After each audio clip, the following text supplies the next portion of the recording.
chatted Paul lovely.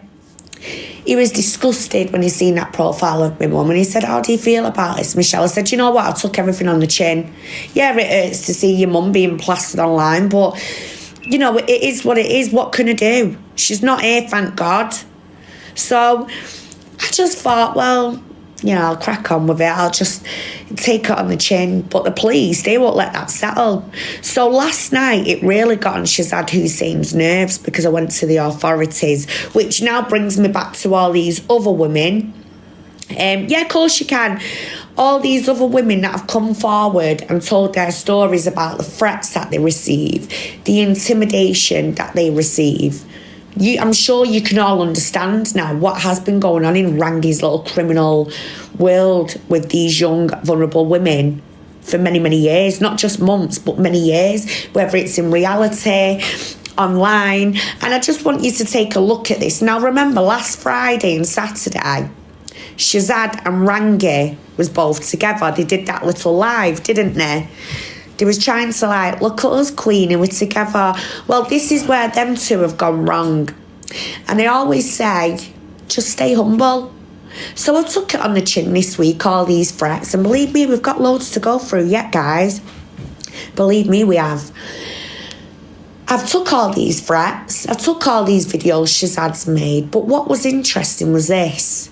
I'm parked outside Queenie's house right now. But no one is at home. No one is at home.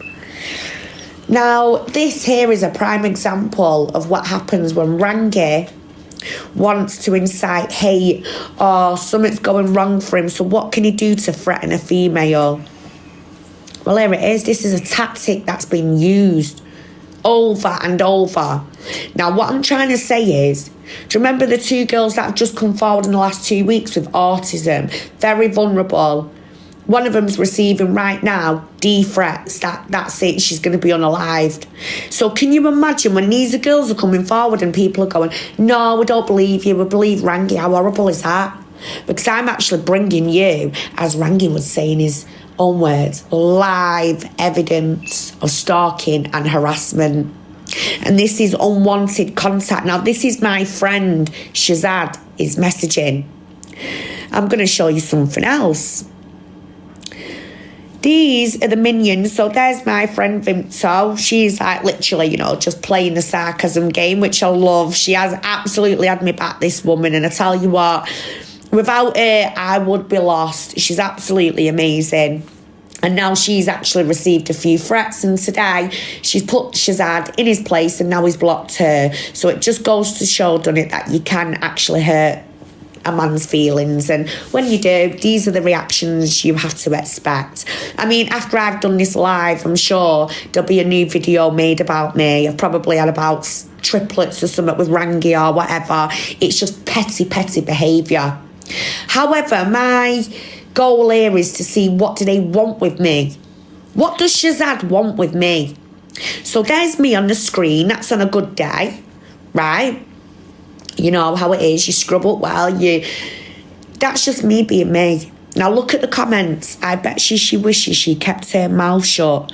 She's been attacked from all sides. Well, that's one of Rangy's little minions. That's the one who says he actually helps vulnerable families and gives away free food, but then at the same time he slipped up and said he sells them £4 a plant with vegetables and he made 100 grand in a year. Now my question for this bully here, if you know, 378, well 8378, sorry. If you made 100 grand in that year, yeah, what have you done with it? Why are you on here trying to get people's land and vehicles and take the money? What have you done with this 100 grand? Why are you asking for land? And I hope to God you actually declared that as well, 100 grand. Because once again, plant seeds, well, I've got a whole kitchen full of them. And I can go into Asda, Tesco, and I can buy them for a few p, especially in Aldi or Lidl's. So why is someone going to buy off a criminal online their vegetable plants at £4, but you're bragging that you do it for free? How does that even work out? What he did, he slipped up, guys. And now this fella, he won't leave me alone. Never met me, doesn't know who I am, right? He's never even had a conversation with me. Yet apparently he's coming for me. Just read that. She's been attacked from all sides. These are all Rangy's team members. I'm just giving you a heads up on that. Then we've got Mrs. Emma Loyalty here in the comments. Well, this one, are you ready for this? She keeps writing comments like, who does she think she is? What type of model is she? She's joking her. Oh yeah, look at her. She's inciting it more. Hashtag FYP. She gets a bit obsessive. Now, are you ready? Look at her, look. Love it. Let's all show love as it's better than hate. Now, she's actually thinking that these images and AI stuff that's been created of babies and naked women is funny. And she's supposed to help vulnerable women. She tells these women, come to me, I'll bring you documents to Rangy and we'll get you the help and the support. Well, a new victim's come forward today, guys, and I'm going to show you a message in a minute. This is why you don't trust these people. But it's all right, I'm going to leave that for a minute. Let's just continue with this one. So I'm going to show you Mrs. Emma Loyalty's identity now. Now, I would say get yourself a bucket, guys. You're going to need a bucket. Jesus. Right? Now, brace yourself for this one. This is a massive trigger warning. That. Look at that. This has done nothing but comment on these videos that have been made indecently of me, and she's telling these men to continue to do what they're doing. Now, the reason why she spat a dummy out is because I caught this one at 4 o'clock in the morning speaking about a victim who turned to LCS News. And this poor young girl who turned to LCS News in the hope that they were going to help her. And she shared a story like she already has done publicly. You know, unfortunately, and this is a trigger warning, she was raped, abused by family members. And what this little creature on the screen did was sit there at 4 o'clock in the morning and accuse this victim of lying. She's just incest. Sharing document details, how old her children was. Then she was threatening to do her in. Oh yeah, threatening to do a poor girl in who's 21 years of age, very vulnerable with autism. And she was sat there with Carmel, and then here's another cracker for you, Green Drip. Green Drip is called. And they were all discussing about Green Drip. Why did social services stop him from seeing his kids, right? Well, do you know why they stopped him seeing his kids? Because he said in his own words, after his daughter was examined, they come to the conclusion that something happened inappropriately. You know, really, really bad, guys. And I could not believe what I was hearing. And this little creature here on the screen, who's been making inappropriate images and videos with Shazad Hussein, with Rangy Latif, taking people's documents, abusing them, bullying them, sharing their personal details right down to calling them incest instead of referring to abuse. Now, who does this creature actually think she is? Look at the state of that. Oh, and then she wants to talk about my body as well. Me noo-noo, my chest, my face. I think it's fair to say, well, you've all seen my face. It's nothing like that. That looks... She's 35, guys. Now I'm 35. I don't look like that. It looks like a crusty croissant that's been stood on in the middle of Aldi. Do you know what I mean? A crusty croissant coming for me, verbally. But once again, Sally, I knew you'd find that bloody funny. But once again, this woman doesn't even have a clue who I am. She's never spoke to me. Nothing. And yet this crusty croissant wants to come on here and share my videos and images that have been made to look so disgusting. She's bullied multiple women. She's took the mick out of victims that have been abused, calling them incest. Thank you, Danica, darling. Calling them incest, trying to put them down. Why would anyone want to turn to LCS News? Thanks, Tam. This is LCS News, who claims they help women and children. Hi, Jenny, darling. They help women and children, right? Why are they abusing women and children? This is what I don't get. Like, well, I know why, but what I'm saying is, all this campaign about we're here to safeguard women and children, well, I think it's quite clear that they're not safeguarding anybody. They sat there taking documents and setting up universal credit accounts in these young ladies' names. Now, are you ready to hear the worst to come yet of this one here, guys? We've got it all. I've got all the gossip for you.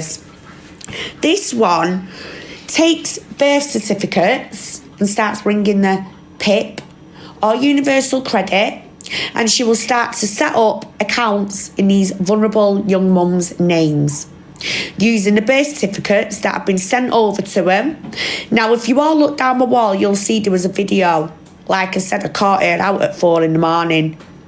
And they're sitting there going, that girl said I better give her son's birth certificates or she's going to the police. I don't care. I'll do this to her. I'll do that to her.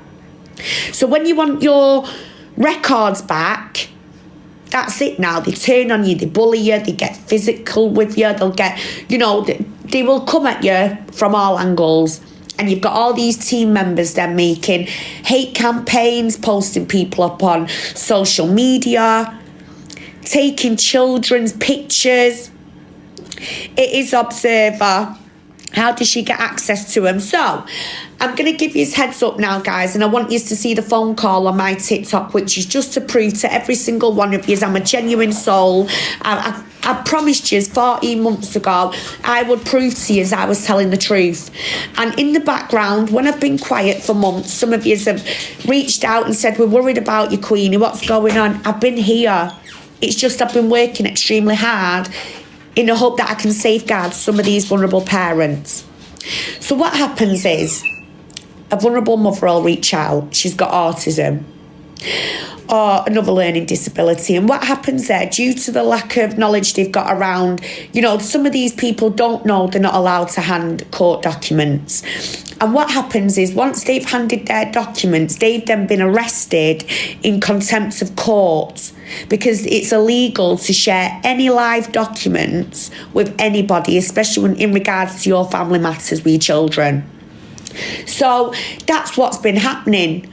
Now, just to prove a big point to you guys, if you look on my TikTok, you will hear a call between me and the police. You hear them very clear. An arrest was actually made after that call. An arrest was made. And that officer stuck to a word.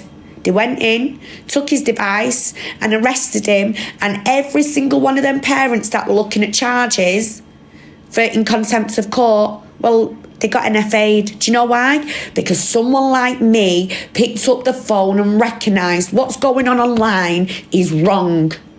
And that's all it takes. Thanks, Paul. That's all it takes. Just for someone to recognise a little something that is wrong, come away, make it known. Thanks, Vinto Hun. Make it known to authorities. This is what I'm seeing and I don't like it. And I promise you, it goes a long way. And that's why when I say and use the term stay humble, I didn't need to come on here and go, oh, I've done this week and I've done that this week. No, I've sat back and I promised you all I would stay here consistent. I ain't going nowhere. I'm here. And look what I have been able to deliver. Haven't I all proved a point now with the abuse that I have took, with the stalking and the harassment and the threats and all of this? I'm sure now this should be a lesson well learned, that you should not be turning to these groups online, especially groups like this. Because realistically, how do you expect them to help you and your family? They're here to save the women and the kids, but they're too busy abusing women and kids, defrauding them. It's disgusting. Now, let's carry on with this, because I'll get to the awareness part in a minute. I just want to share this out because I want you all to know who she is. You will see her on Rangy's TikTok, and she's called Emma Loyalty. And she will make you believe you can trust her, and she will pass you on to Rangy with your documents. Thank you, Open Heart, with everything. Hiya, Durham. Please do not trust her. She will make you believe that she's safe, she's genuine. Well, if you look at the exposure video I did on her, you will be like, oh my God. Oh my God. Right? So that's just... You can take a look on my profile this week, every single day, especially yesterday. I went all out and I uploaded a lot of exposures. So, you know, just use your head, really. By the way, this is what I made for her. You know, seeing as she likes to keep trying to take the piss, I thought, well, yeah, that was my look when I was done looking at all the comments. Cheeky cat she is. Anyway, let's go back to some reality stuff now. Let's put the little fish down. Let's go back to the big fish. Let's take a look at this. Look, you selfish sods. Stop being so tight-fisted. Spend your money and become a subscriber. He can't even spell my name, Shelley, right? It's not even spelt with a C, it's with an S. Really needs the money, the money now that she has become a new mummy to some baby ducks. Now, do you see what he's trying to do here? Like... He's gone as far as going on my Facebook. And yeah, I am in the media. And what? It's not a secret. No one can really expose me. I told everyone I've been on a programme. I had an ASBO at 19. I went to prison, come out of prison, fixed my life up, never lost my children to the social care system, which, hallelujah, you know, I did actually fight for them and never give up. That's what made me keep fighting and put my life back on the straight and narrow. I also did modelling.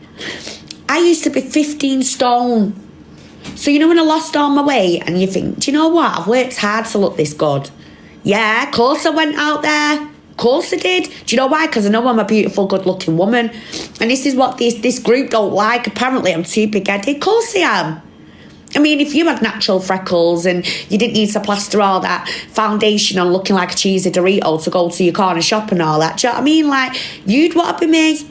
I get up every day and I don't need to make no effort. And I still look good looking for a 35-year-old because I certainly don't look like that thing that's just been on my screen a minute ago at the age of 35. Jesus. I don't drink alcohol. I take good care of my skin. Do you know what I mean? It's about how you are as a person to maintain yourself. And for some reason, me hatching ducks, me having a beautiful garden, me... living my life seems to aggravate a hell of a lot of people. But why? It aggravates that many people, yeah. It even aggravates the sperm donor in my life. Like, even after 15 years of splitting up. Like, do I really get on people's nerves? Why? I'll tell you why. Because what this group's tried to do, they thought they could expose me. Now, I'm going to tell you all something. And I have got the proof, and a lot of people have already seen the evidence. 2 years ago, I was a victim of revenge P. Right, guys? That's why I come out of the modelling industry as well. Because you get looked at and used and abused like you're a toy, a piece of meat by men.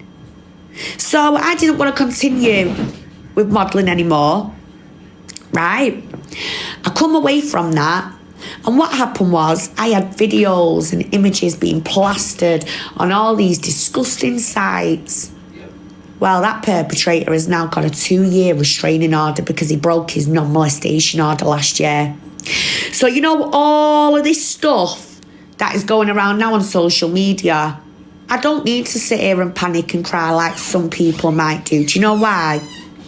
Because I'd already gone through this once before. So because that's pissed LCS News off, right?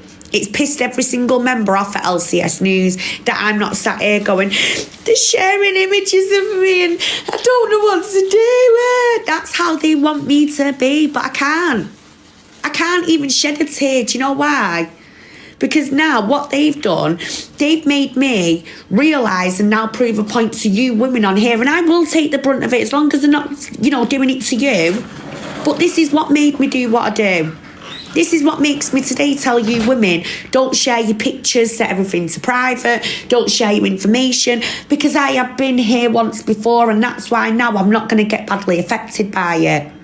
So because I've not reacted yet to all this stuff that's being put out there, Because let's face it, while I'm calling them NONCESs, they're actually proving a point. They're sharing my revenge P, what's already been dealt with by the police. But aren't they just proving to you women that they're dirty dogs, going out of their way to look for that sort of content? Like, it says it all, doesn't it? They're not there safeguarding women and kids. Too busy at looking at xxwww.x, you know what I mean, don't ya? So how is that realistically helping you? As a woman, you need to be frightened of these men. You need to stop falling for these men. I have done everything the last 14 months to prove to you guys, yeah, that I am not going to sit here and make something up about someone just for the fun of it. I've never been arrested, right? I'm still sat here now. And in fact, I was sat with the police 48 hours ago who have confirmed the profile made about my mum. There's a malicious and communications and malicious whatever charge gone in. So who's going to jail? Is it going to be unknown Bez? Do you know what I mean? From Oldham? Or is it going to be Shazad Hussein, who said unknown Bez has blocked him? What's going on there? Hey, what beef has he got with unknown Bez, him and Shazad? I'd love to know that.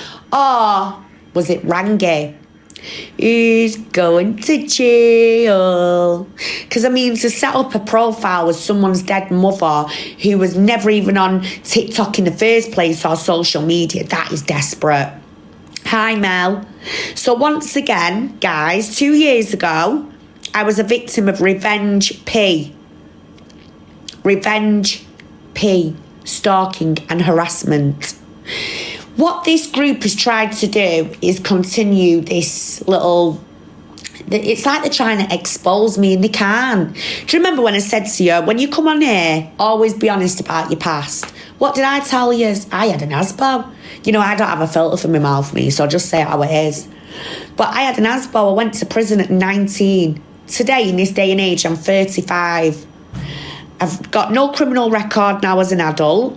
I've come very far in my life and I've worked extremely hard to get where I am.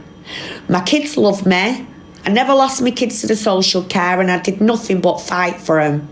And that's why I can simply say I've been through the worst of the worst in this life with the system and the government and other people. Yet this now is not affecting me. So now Shazad wants to up his game a little bit. So does Rangy. And this is how they're up in the game, because I'm not sat here now going, they're sending you all images of me. I don't know what to do, because that is the reaction they want. They want me to sit here and stop doing what I'm doing. So the more I'm putting out there, the more they're reacting. And that in itself screams out someone's guilty. Guilt. Because why are you going out of your way to shut me up if you're not guilty? Why are you threatening me? And this is what happens. Look at that. I'm parked outside Queenie's house right now, but no one is at home. These are the threats and intimidation I've been getting. And this is Shazad Hussein. All because he didn't get a reaction out of those videos that I created of me. And then he got more angry because I went to the authorities. And then he made this comment, which I'm going to show you now. Give me a minute.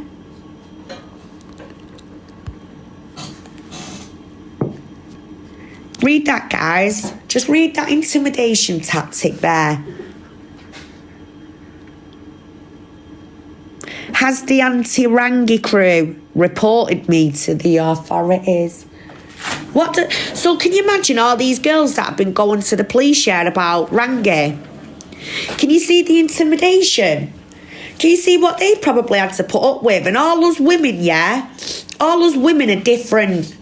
Mentally, some women can be a bit timid. Some women like me just don't care, and I'll deal with them there. And I really do not care now. This is what I've been there and done it. Like, no man could ever make me feel scared ever again, and I promise you now they couldn't. That's why we'll continue to do this, and I don't care what videos are being made. And this is why, 1 minute, guys. I just had to down my coffee for another one. You know, these men ain't going to scare me or intimidate me one little bit. And because I'm a bit resilient and I won't go away, and I am going to keep showing you lot on here, right? This is what is online.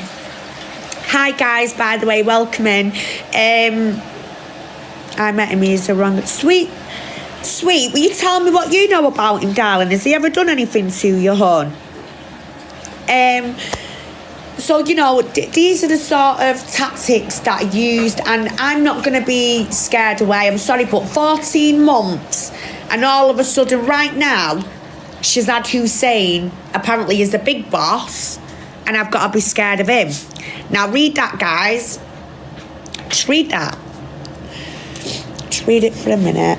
Michelle, don't know if you're lagging for anyone else.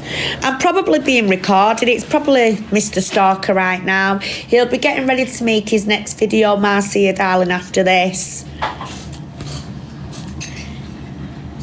So, as well, guys, he's also reached out to my son as well, calling my son Queen Bee's blue-eyed boy. Now, how weird is that?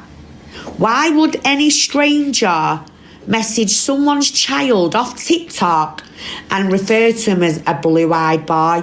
That is wrong. Do you see what I'm saying? And even the authorities have stated this now is unwanted, obsessive behaviour. And yet the authorities have got high concerns. Do you know what I mean? See, this is Shazad Hussein. So this is Rangy's, one of Rangy's little protesters. There they are both. That's them together, basically. I'm going to give you a clearer image, actually, of Shazad. That's Shazad Hussein, originally from Bradford, has links to the Oldham area, which now I don't think he likes, because I'm only up the road from Oldham.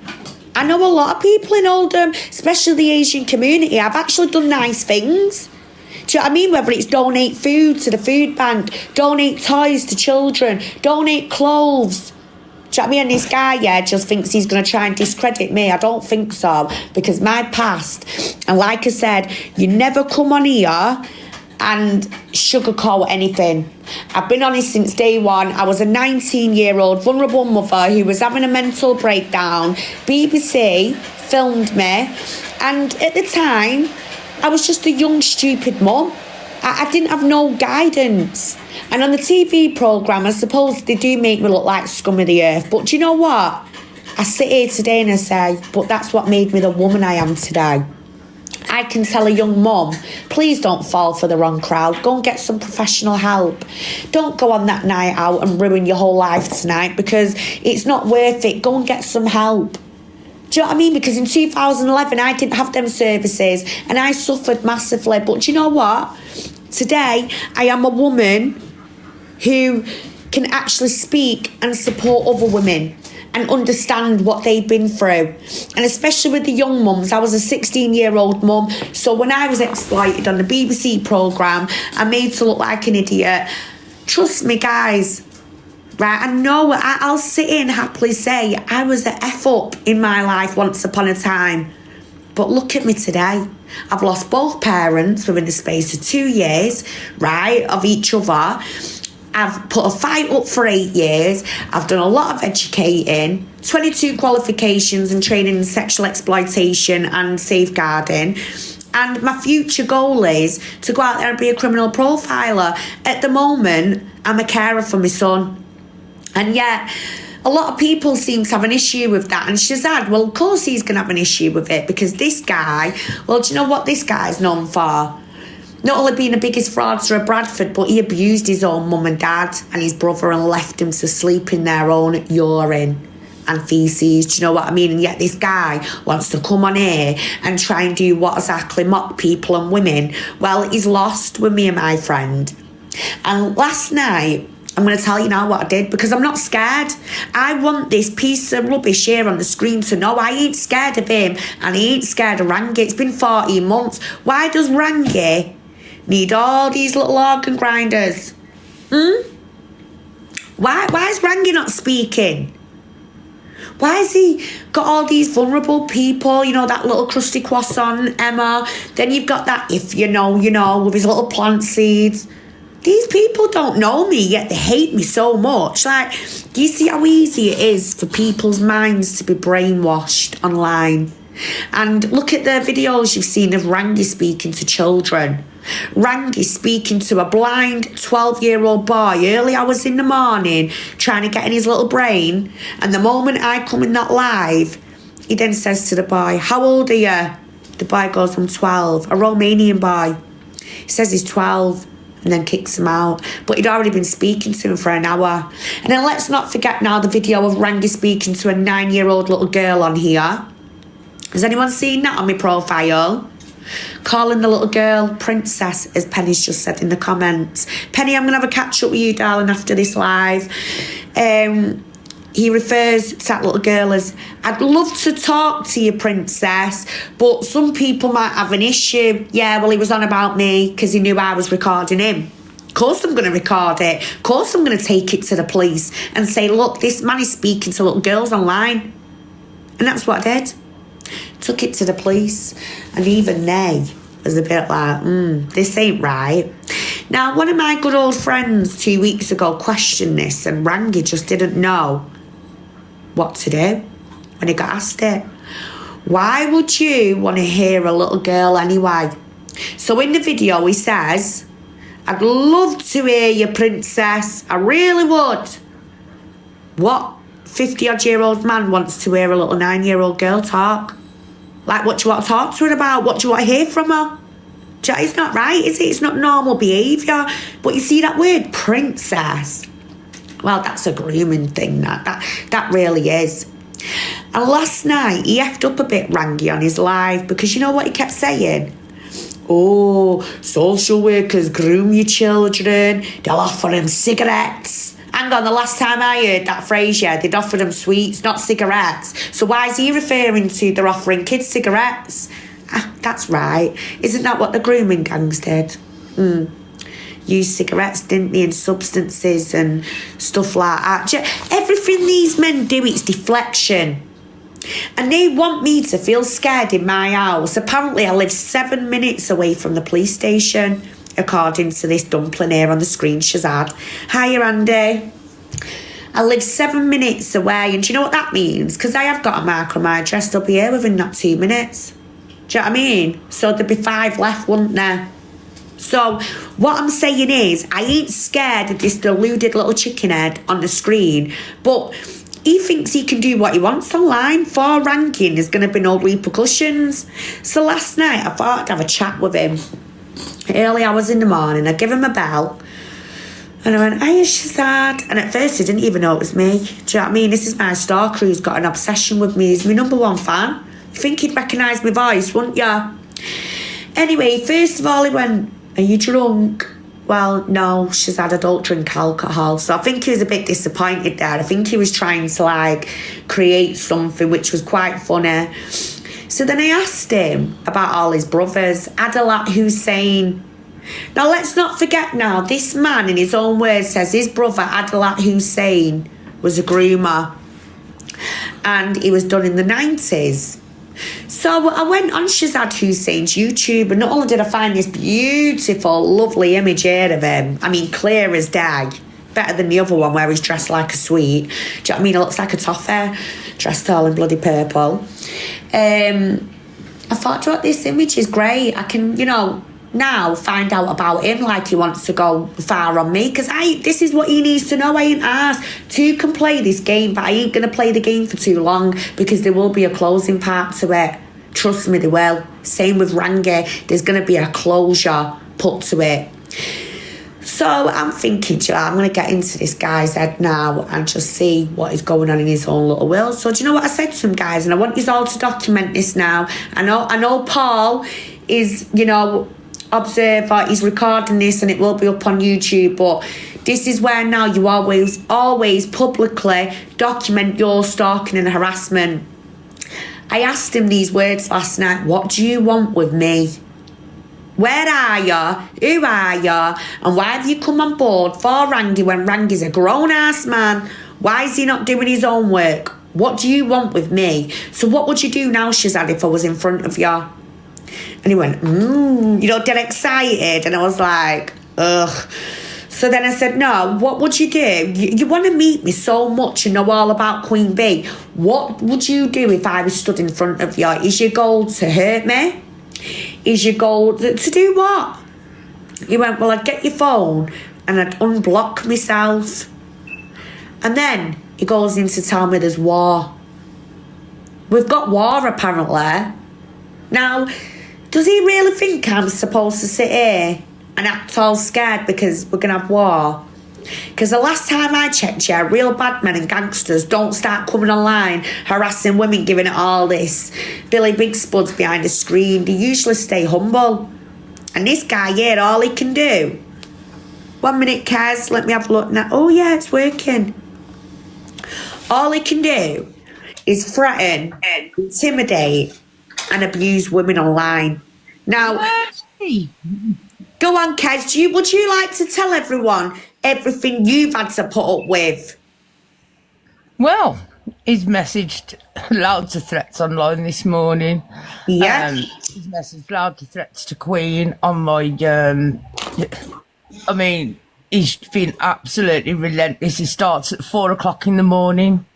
But today, I asked him a few questions that he didn't really like about his brother and the things he'd done, and why he hadn't been looking after his brother in the way that he should have done. And he said that I should stop asking questions about that. He also sent me threats about Queen, threats towards me. He also messaged my husband. And he's just been non-stop. But today, he's not liked what I've had to say about him and to him. And once he realised that threatening me wasn't going to work, he blocked me and run away crying like a little girl. I bet he's sat there now crumbling. Oh no, them two are at it. Well, she's not to worry, guys. It might not be the end of the tale yet because I've messaged his other account, so hopefully we'll be able to pick up our love story where we've left off. And guys, the reason why, right, Vimto is doing what she's doing is because obviously this Rangy has brought in his little minions and he wants to create some, look at me, I've got all this backup. But he's a grown-ass man who can't answer for himself. So he needs to use these people. And what Shazad has been brought in really for is distraction. So Vimto, bless her, and she has had to put up with loads off this guy. It's all about Queenie. When's Queenie going to unblock me? And I'm just like, wow, I've never had someone so interested in me and my life. Like, this is just next level. So literally, I appreciate what Vimto's done, because while I'm still here focusing on Rangy and I'm not being distracted, Vimto has managed to be sarcastic, tell this guy to back off and try and take the attention from me to her. And it's not worked, guys. And this is what I mean now. It's getting to the next level because he actually messaged Vimto saying, I'm parked outside Queenie's. As you can see on the screen there, the top message, that's what he sent directly to Kez. So that was just like, you know, that's next level. That is now an intimidation tactic. Yeah, Queen. This is the first message he sent me about you this morning. He sent me a video that he'd made of you, and he put, do you and Queenie like my latest video? And to that I said, yes, I said that you're too busy to make time for us making promotional videos for Queen. You're not welcome on Queen's Live. I mean, your vids are really boring, if I'm honest, but you couldn't make one of them about Rango, could you? Because he don't see his youngest kid, a bit like you don't see your brother Talib. Nice to see the authorities are doing the job there. It's cracking. In these cases, bet Talib's glad he don't have to put up with your boring self or sit in his own pee anymore. Can I be cheeky and ask you a question? It's a bit personal. Yeah, who am I kidding? I'm going to ask you anyway. Why did you leave your brother for 2 days when you knew he hadn't been to the toilet? Why didn't you check up on him? How is it anyone's fault but yours that happened? Where are his bedclothes? Why wasn't you doing your job as a carer and leaving for his room to stink like piss? Why hadn't you cleaned it in 2 days? Why hadn't you gone to get a mattress protector? So many questions I have. Here's just a few.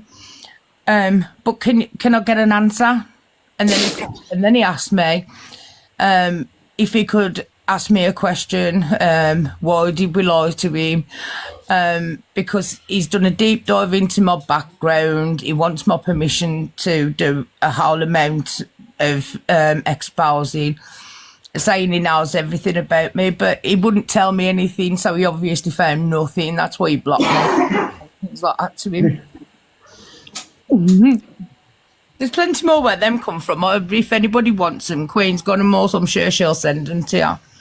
Thanks, Kez. So, guys, that is just only a little bit of what she's had from him. But that's literally, it's a tactic what he's trying to use to throw us off the scent from me exposing Rangy. And I'm not going to give up. Now, I've got something to show you. And I just hope this can be a bit of a lesson learned. Bear with me. Now, I've had this sent over to me this morning. And I've covered the name. We've covered the identity because you've all seen yourself what I'm having to put up with right now. I wouldn't like to think this is going to happen to someone online other than myself. Now read this.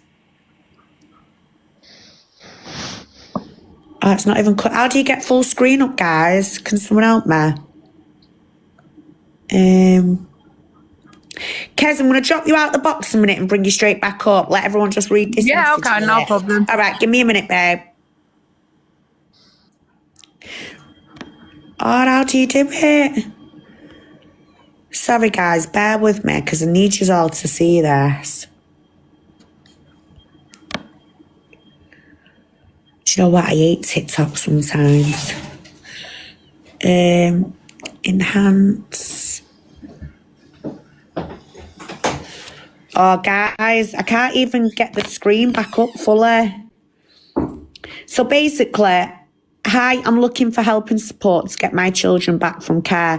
I met Rangy and a man called Sham around 7 months ago in Newcastle on the promise that if I attend from London to support a court case, that Sham would help me with my case for free. So, if anyone is aware of who this Sham is, what legal firm he works for, like, it'd be much appreciated to literally get some information on this because you'd be helping, you know, women who have fell victim to these people. Let me just get Penny in the box as well. Hello. Hello. Hi, Marcia. Hiya, Pen. I didn't mean to join, hon. I pressed it by mistake. Oh, it's all right. Do you want to stay in the box or do you want me to drop you? Whatever. Oh, well, you can stay there then. Stay there and take a bloody seat. You all right, Pen?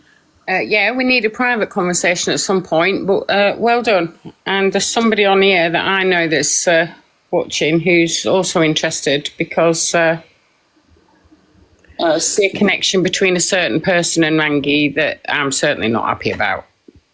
Right, well, I've got loads more yet to get through with you. So, if you all just keep watching and I'll show you. This is evidence. And Penny, you know, didn't you, 14 months ago I started this journey and what did I promise everyone? Yeah. That I would prove I was telling the truth. Absolutely.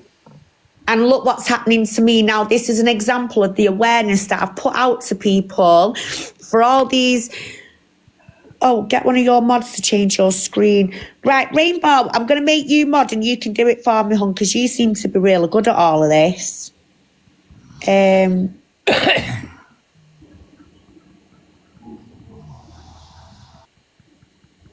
on 1 minute, guys. There we go, Rainbow. I've made you a mod, babe. So everything, all the awareness I put out there 14 months ago was, this is why you shouldn't trust these men. This is why you shouldn't go to Rangy because he's only going to use and abuse you and use your information. And now, over the last 14 months, we've had multiple women that have come forward that have been essayed by this man.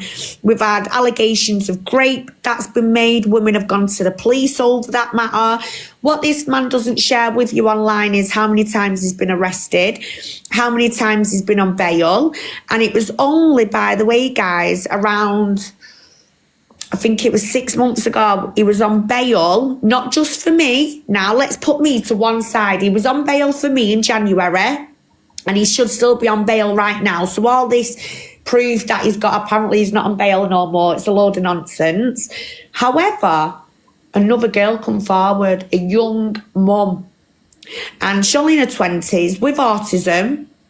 And luckily, this young girl went to her advocate and said, look, this man, he wants to do this and that. And this is what I used to say to you, is if you want to know that this man's safe, go and ask a professional to do a little check. And yeah, that'd be fine. Well, Michelle, Rainbow's asking you a question. Sorry, Rainbow. Did you click all the mod button? Yeah, I did, hon. Thank you. Thanks, Marcia. I don't keep an eye on the bloody comments half the time. I just waffle on. We know. So, literally, who's the real whistleblower? Does anyone know that name? Let's let it in anyway. Let's see what. Hello, whistleblower. Hello. Hello, Okay. how can I help? Well, I saw what you're doing and what you're trying to do, and I was hoping to give you a little bit of official information on what you're up against. Yeah, of course you can. That'd be really nice of you. Thank you. Yeah, so what you're up against is what is being permitted by government officials worldwide. British men are going being permitted to do what you're talking about and target soft targets, young women, women in vulnerable situations, and it is this is at a government level that you're up against, and I appreciate what you're doing. We suspect. Thank you. You're welcome. I think what you need to do is make sure this message gets out worldwide to women that that they're professionals, that you don't. It's not like, oh, I'm a strong, independent woman. I'm not going to be, I know I can protect myself. It's not like that. No, and I get that, trust me, and that's why now I've documented this in public so everyone can watch the journey to save, basically prevent this happening to them, really. Yep. I can tell you, though, I don't know if you're aware of this whistleblower, but that man on your left, he is actually already known as a police informant. So that doesn't help matters. And when I say police informant, he's not just any police informant. He's actually a paid rapist police informant, and he helped during the Operation Sanctuary to groom. He went and spied on all the other grooming gangs because he had access to these gangs and these members, and he delivered them to the police. And today, he's got a gagging order, a court order that states he's not allowed to speak about that operation. So when he comes online, he uses LCS News and the local authority as his way of trying to expose what he's doing. And that's where he's messed up, because when I went away to look at this man's background, he's 50-odd-year-old. He's not allowed to see his youngest child. He's now actually nearly 16. He's wrote a letter to this man saying, I never want to see you again. You're the worst dad in history. His other kids are all in their 20s, 30s. So realistically, what does this 50-odd-year-old man want to fight the authorities for today for all these women and kids? What does he want to save women and kids for when he's got his own life to be living? And when I went and looked away into his past, his history, and when I delivered it to him and I said, look, you're a police informant, you're a paid rapist, you went out and spied on all the other grooming gangs in Operation Sanctuary. I don't like the links you're associated with, which means all these vulnerable women that are going through LCS News, they're now being passed to all these links.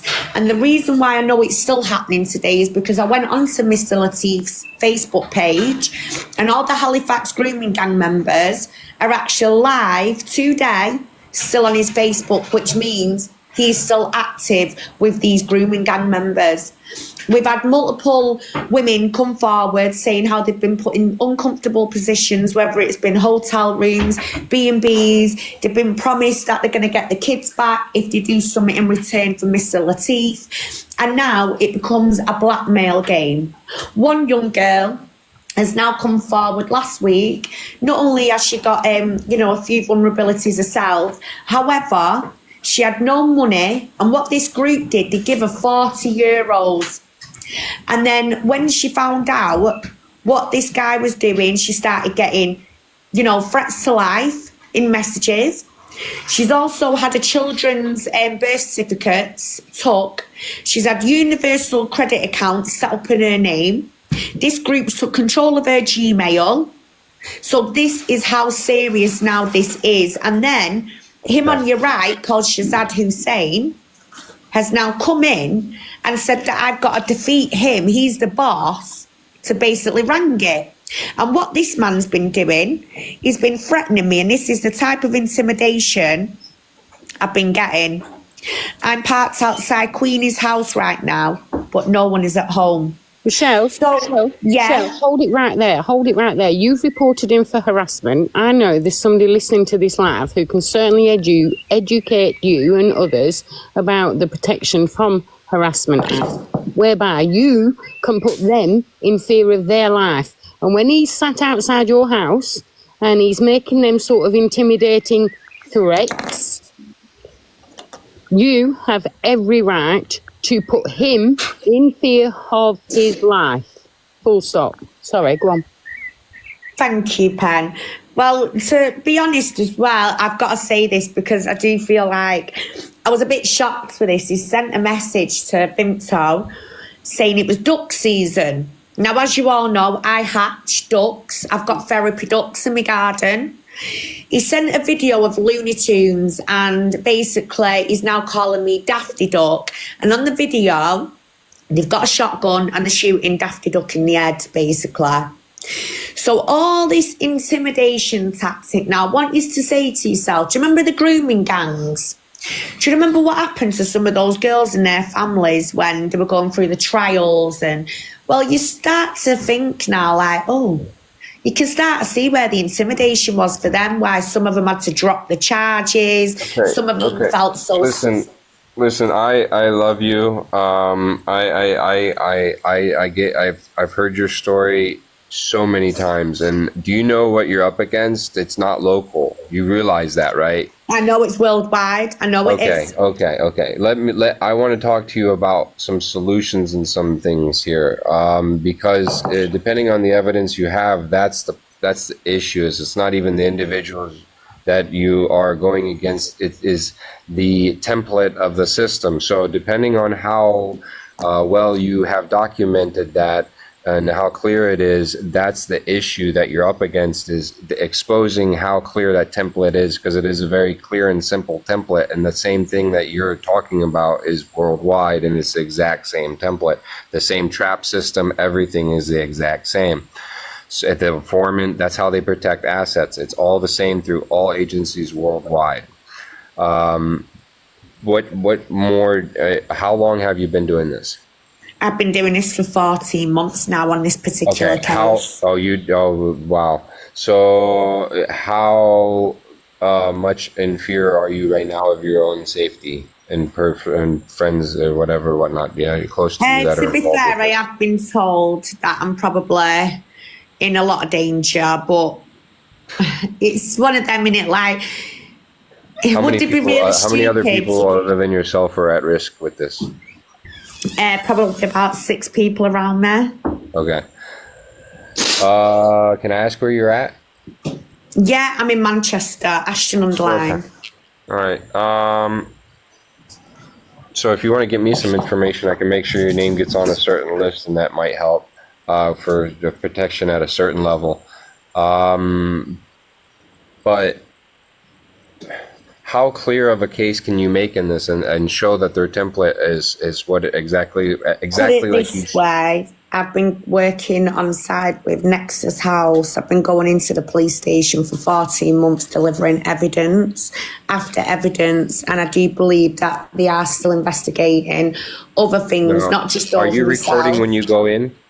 Yes, I am. I record everything. Yeah, record everything. Yeah, don't be scared to record anything. Don't have any respect oh, well, I should feel safe with any of them. Because I'm a real whistleblower. I went against human trafficking with babies. I went against my boss who was trafficking women from here in Thailand to the UK. I went against this about 10 years ago, and I lost everyone. I lost all of my friends, all of my family, and I'm sitting here in the jungle hiding out. But I also have evidence involving all these governments worldwide and their protection mechanisms, somewhat as you experience on your local level, but I've proven it on an international level. That's why I said I love you. I understand your story, and I interrupted you from telling me your story because I think there's more that you can do. And I understand your story. I want you to know, and you can tell me more if you want. But I want to get to some solutions. Michelle, does he privately message you? Can he privately message you? He did do, but he can't now. I blocked him, didn't I? Oh, Queen. Oh, sorry. Did you mean? I meant real whistleblower. Why would you block somebody like him who's got that sort of Oh, information? right. No, I've not blocked him. I thought you meant Shazad. Tell him to message you privately, then he knows that's okay. I've just sent him a follower. I've just sent him a follow now. 1 minute. Queen. I've just sent you on WhatsApp all of the messages from this morning from Talib to your WhatsApp. So you've got all the messages now from this morning that he sent me. Brilliant. Thank you, whistleblower. Honestly, I'm going to send you a message after this live, whistleblower, as well, hun. So thank you for oh yeah, if you're good, we're gonna keep you standing up, and I'm gonna help guide you in the fight of what and how to get even better evidence and clearer evidence every time you go in. Because what I did is I documented on purpose that I had always hoped that I would find a real official somewhere, but that was what I was going for. But I documented me going in police station after police station and embassy after embassy trying to give evidence on trafficking of babies and how they would treat me and that they didn't want evidence. And I went up against, do you know who the Canahans are, ma'am?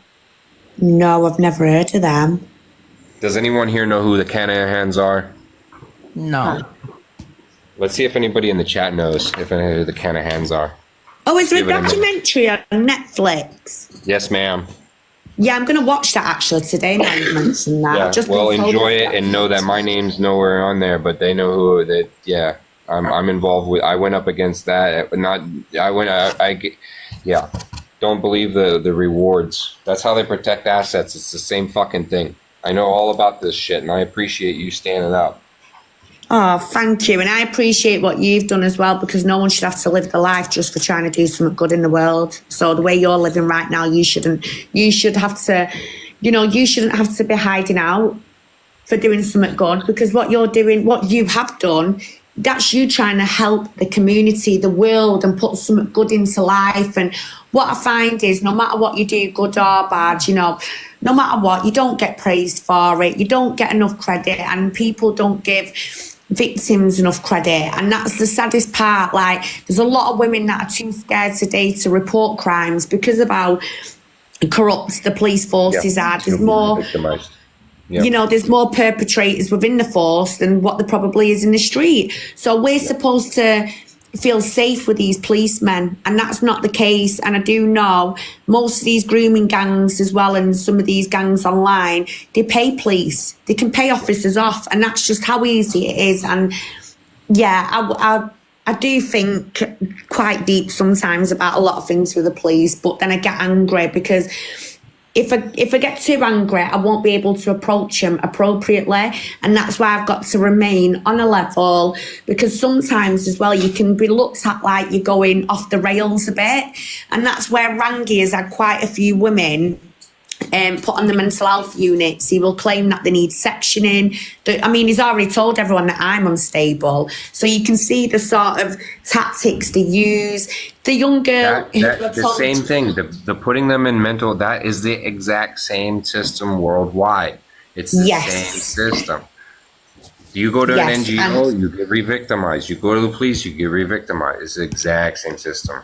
But Michelle, Yeah, you know of women that have actually been abused in the police cells. So, say that again, Vimto. there's a message here, right, that says about what they've done to you, right? And thinking this is from him to me this morning, right? And he put, I think you should spend less time fixating on me and my past, and let's focus on you. You want my attention, didn't you? You professed your love for me, now you have it. And then he put, do you really think you can come online and start trolling people and there'll be no consequences and blow back to you personally in the real world? Are you that naive? I put, well, that's what you did to Pure Islam and Queen F-Face. Maybe you've got no idea what you stepped in. He put, look what's happened to Queenie since last Friday when you colluded to conspire to swap my life and get me banned. And you are jealous of my love for Pure Islam. You know what I mean? So, like, there, not only is he threatening me, he's saying that what they've done to you, Yeah. you know what I mean? Like, and that's just in, like, that's one message that he sent me this morning, that is. And I do need to make everyone aware as well, the girl who come forward last week, I have uploaded this on my TikTok page and I want some of you to learn from this. Do you know when you're handing LCS News and Mr. Latif your court documents and all the records of you and your children? Well, what this young girl did, God bless her, she really didn't. Some women don't have a clue. They don't know that they're not allowed to share the documents. He manipulated her and he used a lady already from Ireland called Carmel and a lady called Emma, who I showed you on the screen earlier. I'm going to get her face back up. This one. What she does, she takes the document, she makes these girls feel dead relaxed and, you know, calm. Don't worry, Rangy's going to help you. One of the team members is going to help. So then they hand her the documents. And then what happens is they'll ask for details of the Gmail accounts. Give us control of your email and we'll take care of your emails to social workers. And then later on, they'll get emails, these young girls, which this one did, about a universal credit account she needs to sign online for her commitments. Now, she'd never even asked for universal credit. So at this point now, she was at A. So she reported it. However, this young girl, God bless her, I tell you what, it's thanks to her that I can actually expose now a little bit further of the games that LCS News are doing. She's only got a full-on phone call, a conversation between her friend and Rafia.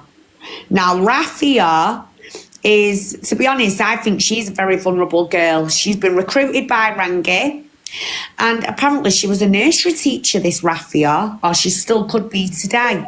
Now, I wouldn't want this lady around my kids, I can tell you. This same girl, Rafia, called me at 2 o'clock in the morning last week, making silly little remarks down the phone about my son.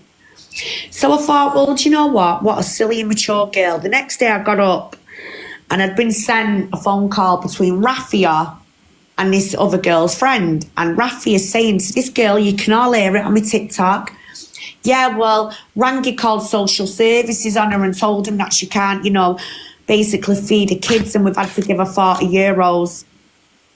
Now, do you see how he's done that? You see how the girl's turned against him. She wants the documents back. But what he's done, because he's in, you know, he's there with them documents, he's able to ring her social worker, use all her details and her kids' details, and I'll make her look bad for about family courts because he's put some concerns in.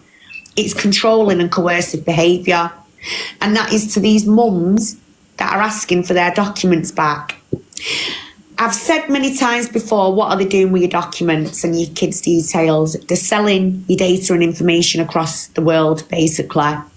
That's how they work, these gangs. They will sell your data for fraudulent purposes, abuse purposes, AI purposes, making images and videos purposes, obtaining credit purposes.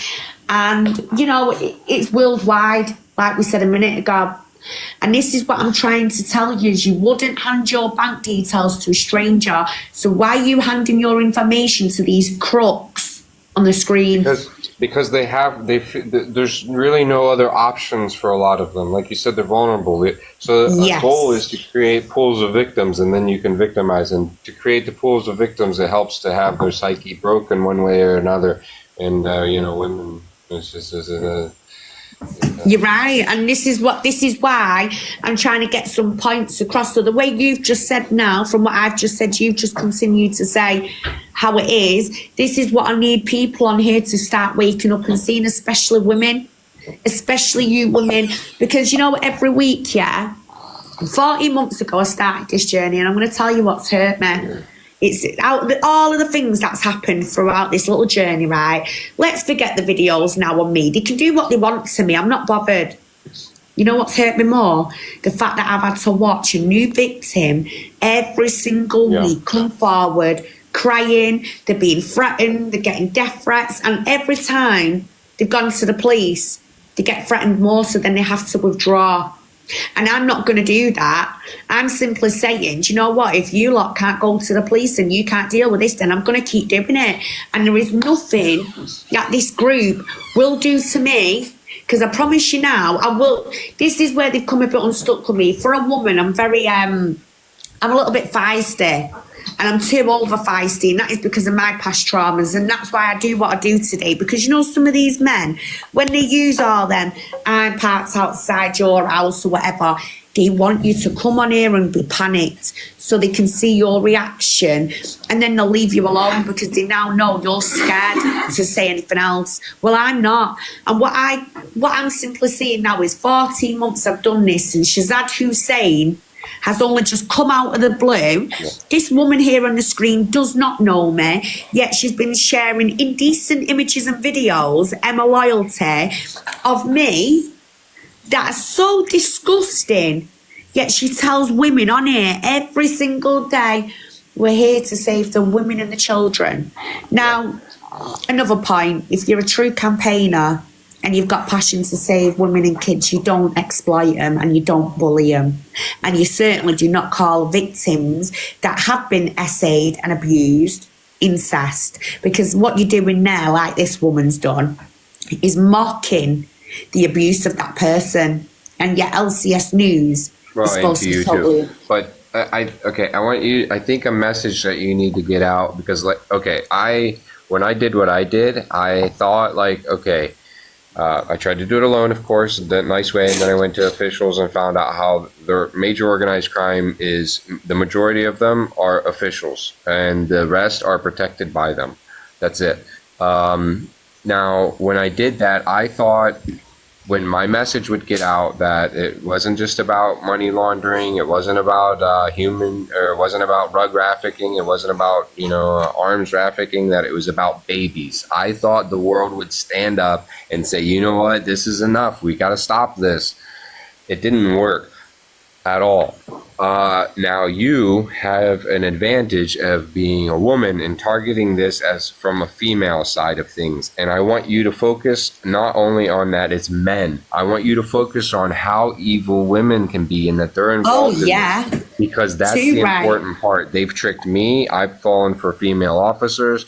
But the problem is that there's women always trust women in all of this. So if they understand, hey, there's the wives and all this, that women are involved in this, and not only to trust, don't trust officials. Even if officials tell you paperwork, don't even give your paperwork to a cop. Tell the cop you'll give your paperwork to the prosecutors, or you'll bring them to court. You'll give them to your attorney will give them to someone. You're not even going to give anybody anything. You're not going to talk to anybody. Don't trust any of them at this point. At this point, I believe most countries worldwide are failed states, and you prove it from the bottom. I've proven it from the top that they're not legitimate, and I challenge everybody always. I have an open challenge worldwide. Find me a legitimate official.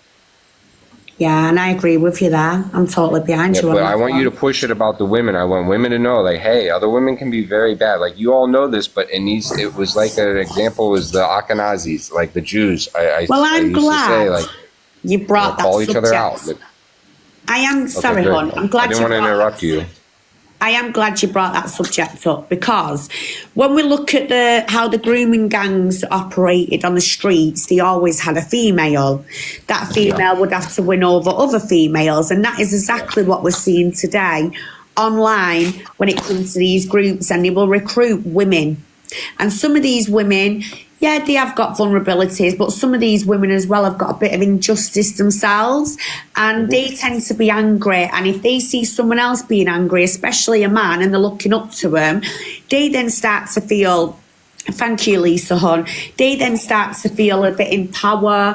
They've got some form of protection, which is these perpetrators. So the woman who I've just showed you on the screen, this is her account here, guys. So either unfollow, report it. You can, down her wall, you'll see the content about me and on her shares and all that. But I am warning you, stay away from this account. She will come on these accounts and she will literally sell it to you. Please trust Rangy. Well, she's doing exactly what me and Whistleblower are saying now. This is a woman who's gaining trust in these vulnerable girls, making them believe that they can look up to Rangy because they see the relationship that this creature holds with Rangy.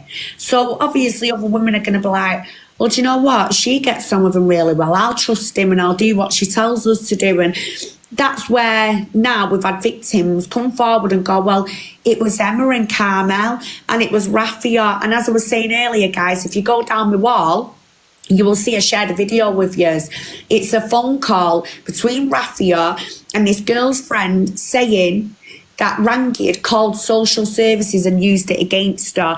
These are the tactics that are being used. These females are used as well. So when your date of birth and your name and everything's been took, they're now impersonating phone calls. So all of this has been going on for 14 months, and I've seen many members come and go, but this one is quite new. She doesn't know me. I don't know her. She's never even sent me an inbox. This is what I don't get, but she wants to sit there and mock my body, sharing decent images and videos. She's disgusting. And I just want you to be very careful, because anyone can present how they want online.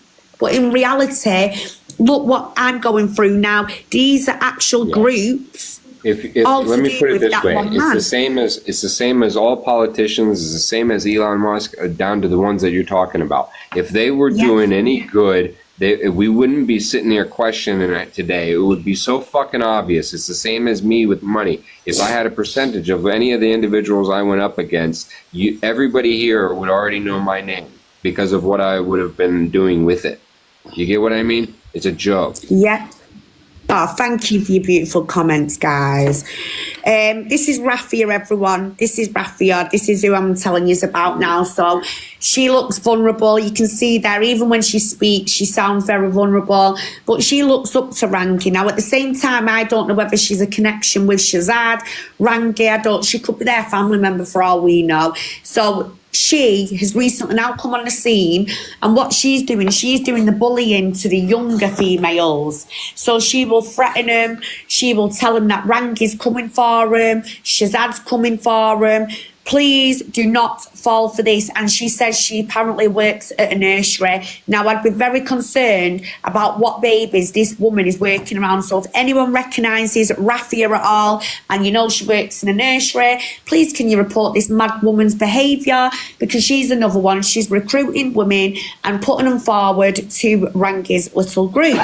So just be very warned on this one, because she's already been exposed, and the things that have come from her.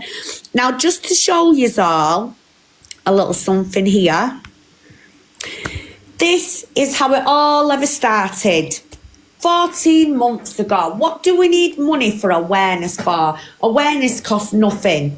Now, this is awareness, me showing you guys. Let me stop you one moment. Let me stop, please. The awareness campaign, the awareness thing is the same thing. It's been years. The awareness, it doesn't work. Or if it worked, we would already have results. This is another one of those. It's a trap thing. You nailing it.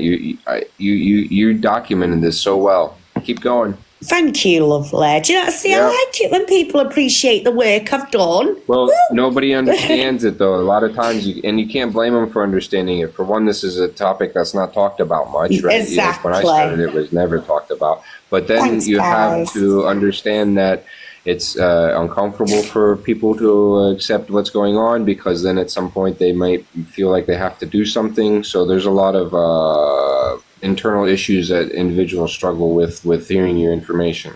And that's why I've tried to stay consistent in the whole 14 months with this, and I haven't gone anywhere. Yeah, I promised that I would deliver evidence. Yeah. Thank you, guys. Different with this. Keep going. And Michelle always makes sure that she goes through the eye of the needle before she puts anything in Well said, Marcia. into public eye. She doesn't just put it out there. She makes sure she does all the research and everything that she possibly needs to do to be able to state what she does state. There's nothing false about Michelle. No, Thank you, that's a very Marcia. rare thing within the whistleblower, your whistleblower, within the community of you've had so much shit and you've dealt with it and you've seen so much, and it's very, you have to be able to explain it the way that she is for anyone to be able to understand it. Me, I have a problem communicating with others, but so I can help in some of those ways to help you, to tell you what I've been up against so you can not deal with it. You know what I mean? Thank you, whistleblower. And any advice you've always got, I'd love to hear it. I really would. Keep going. Yep, I'll interrupt you throughout sometimes. Then. Yeah. Thank you, whistleblower, darling. What is it? Sorry guys, my son's just making his dinner in the background, so if you hear anything, it's just my son. So thank you guys as well for the gifts and your lovely comments. You know, really, I just want you all to listen and keep yourself safe, and I promise you that I will deliver the facts around how these groups operate, and I just hope that in the future from this, I know I can't stop everything. I know I'm not Superwoman, but if I can just wake a few women up and men, parents, single parents, vulnerable parents, if I can just wake you up a little bit and show you how to keep yourself safe online, then that is a job well done, because then I know no one else is falling victim to these people. You're not being abused, raped, you're not being conned. And it's so sad that every week I have had to see a new girl, a new woman come forward. And I think what got it for me was I was told 14 months ago that Rangy was a dangerous man. I needed to go and protect myself. And then I found out, well, I don't need to be scared of him because he's got lots of gangs after him. And, you know, sometimes you do think, well, I can get a bit cocky because he's wanted more than what he wants to come and get me. However, I've always stayed open-minded, because when you get someone who's very obsessive and they're stalking you and they're going out of the way to get information on you, that's when it becomes real life. And me showing you that, I'll go back to them in a minute, but the messages that my friend Vinto has been receiving, I'm outside Queenie's house, there's comments that have been made, if only people knew Queenie's address. Oh wait, like, they have got my address, they've already wrote to my address, but they've even said I'm 7 minutes away from the police station. This is how deluded these guys are, and what I'm trying to say to you is anyone is capable of anything. The only difference is I am a little bit mentally, like, I have this guard in me, and it's men, and I don't mean this in a bad way, because there is good men out there. They're not all flipping bad. I mean, look at Whistleblower here. Do you know what I mean? He's a good guy. But it's just unfortunate that it was men that have took the mix so much that it's women like me, when you put your guard up and you don't take no shit off them, they will keep coming at you. And as I say, 2 years ago, I experienced revenge pay. All them videos that are being shared now, it's nothing new. The only thing I am going to say to you lot on here is thank you so much for not sharing them on. I mean, that just shows your decency. It's nice that some of you have reported and recognised what is going on for me, but I'm not going to react.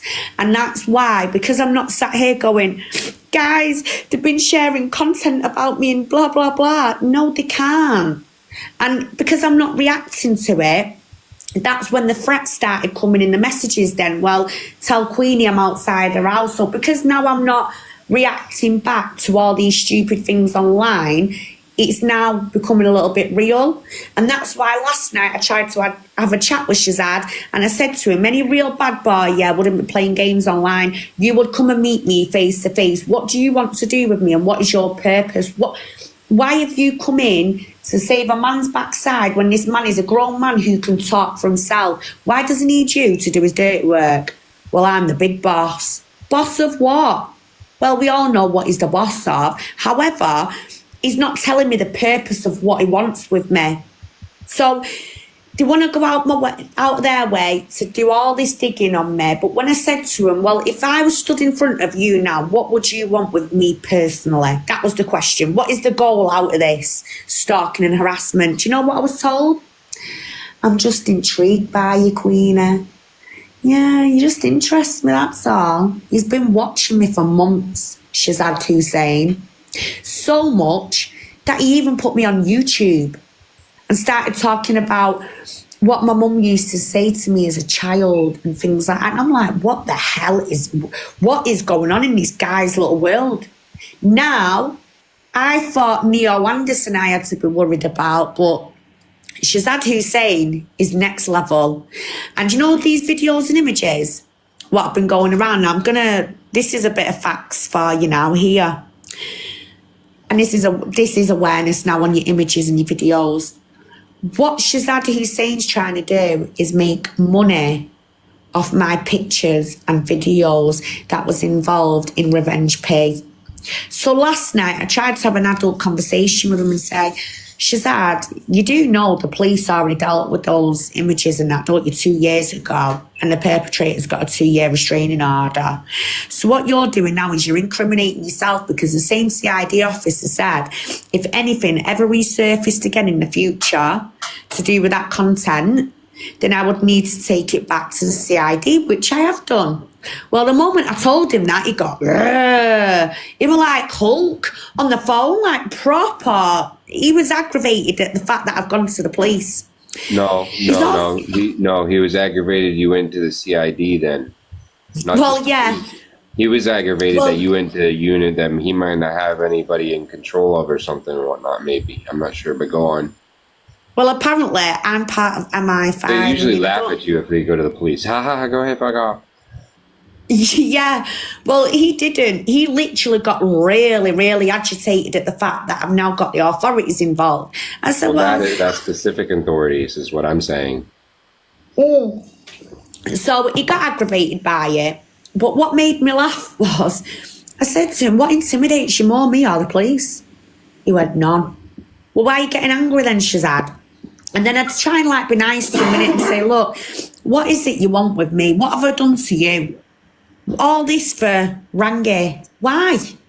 All this for a man who every week can sit there and go on about his protesting, how he's going to rip everyone a new a-hole, but yet he can't come and speak to a little woman like myself, 5'2", right, and tell me that I'm wrong in everything I've ever presented. Where do you come into this? Where do you fit into this? Is he one of your rug runners? Do you get it, guys? So, you know, when I was saying to you, this is a group, we're all right, this group does go massive. We're talking in all different levels. However, me and Vimto sat there the other day thinking, what hold has Shazad Hussein got over Rangy? What hold? Because think about it, Rangy's a man in himself. Rangy's usually quite in control and he'll tell others to pipe down, but last weekend, where Rangy let his guard down was Talib, Shazad Hussein, actually shut Rangy up. Thanks, Eagle. Shut Rangy up and basically dobbed him in a bit. And Rangy didn't once speak back to Shazad. Like, usually I see Rangy defend himself, and not once did he say to Shazad, like, look, why are you doing this and why are you doing that? He looked very uncomfortable. And now what I'm establishing, and I said this to Shazad last night, is Rangy one of your little rug runners. So you know when he's telling you lot on air, he's going city to city. He ain't doing that for your benefit or any mums on here. he's doing that because Shazad Hussein is a little operator going, right, I need you to go and pick up my parcels from this area, Birmingham, Blackpool, Preston. So while Rangy's there, he's taking time out to park outside an authority building. He's taking a selfie. Bing bang bosh, that's how he's created his page. And this is what I'm saying. He is a very, very good salesman. The way he gives it out on here is a salesman tactic. The way he sells it to you. And some women on here, I am quite shocked because Ma'am, I've heard women on here about have a hold on say that again, Marcia. Rangy if he's only known him since January. My old boss, the big hole old in such a short time. clients would come into that when I used to work for my old boss. Clients would come in, and they would be angry about being scammed, and they would want their money back and all this stuff, like serious amounts of money. By the time, just within a few minutes, but by the time that they leave, they would be paying and making them another payment or deposit and giving them more money. The way that these individuals speak is something else. It's like they have a possession over like a snake charmer type situation. It's weird. So I know what you're talking about with that. Well, I just want to show everyone this because you remember, sorry, whistleblower, when he comes on here, he tells a lot of lies. He tells a lot of lies about social workers. Now, don't get me wrong, social workers are corrupt when they want to be, right? Everyone's case is different. However, this man will come on here and give out a proper scary scenario to some parents. So, say you're a mum now, you've just lost your child into the care system. She'll approach Rangy. The first thing he comes out with is, you do know they're drinking your child's blood right now, don't you? So then that mum is going away ringing her child. Are you all right, son? You all right, princess? And they're like, yeah, I'm just chilling with my friends. Like, do you know how many mums have come to me and said that this man has got into their heads and made them believe that some of them are going through this, going through that. And what's happened is in the end, some of these parents have actually had positive experiences in the end, but everyone's different. However, that is he's controlling them through fear. Exactly, through fear. All Did the you time they're living say in that fear. that he had a mom convinced that her daughter was drinking and she wasn't? Basically, he made this mum believe that social services was doing something to her daughter and drinking blood from her daughter. Right, okay. And that's how scary the situation got. And some of these mums were like, does that really happen? And I'm like, no, it doesn't. Just ignore him. And then what I try and do was a few little things on here where I could speak about that. What's it called again, Penny? What? That thing Gary Waterman and Rangy was doing together about the I can't say the word. Chronological order of what? Is that what you're talking about? No, is it the thing where they drink children's blood or something? Oh, sorry, yeah, adrenochrome. I think That's it. Yeah, I think our friend, real whistleblower, knows a little bit more than that than he's going to be prepared to discuss on here because it is horrific. So, shall we just give that a swerve? But That's the way real. this was being put out though was like, he was literally ringing up a mum and telling her there and then that was happening. And this mum would find herself ringing the care home and a child's phone to check that was safe. Now, when you put out things, it's the way you come across and you put it out. So when I come across this man 14 months ago, I thought, well, hang on. There's ways of speaking about things. And if you're talking about something, there's an appropriate way of doing it. As well, don't forget TikTok. We have a lot of young souls on here. We don't want them coming on here and listening to, if they go to school tomorrow, this is going to happen to them. Because that is now putting emotional abuse and fear into children online. Well, they need to know about it, but they need to know that they have the right to defend themselves and how to do it. Yeah, I totally get that. I really do get that. But there's just, at the minute, we've got enough going on in our world that we need to be focusing on for children to stay safe. Like some of these we need things to let them know this is what bad guys look like. This is what they do. This is what bad women look like. This is what they do. The name of my book is Project Red Print. Or, well, it's not Project Red Print. It's Red Print. That's the name of the book. But it's basically that blueprint of these are what bad people look like all around the world. This is what we need to do to stop this shit. Well, do you know what? I'd be interested to read that. But as I say, just going back to this for a minute, like, there's ways of putting things out there. And what I'm saying is some of the things Mr. Lateef does, he will look at American things and he'll share them.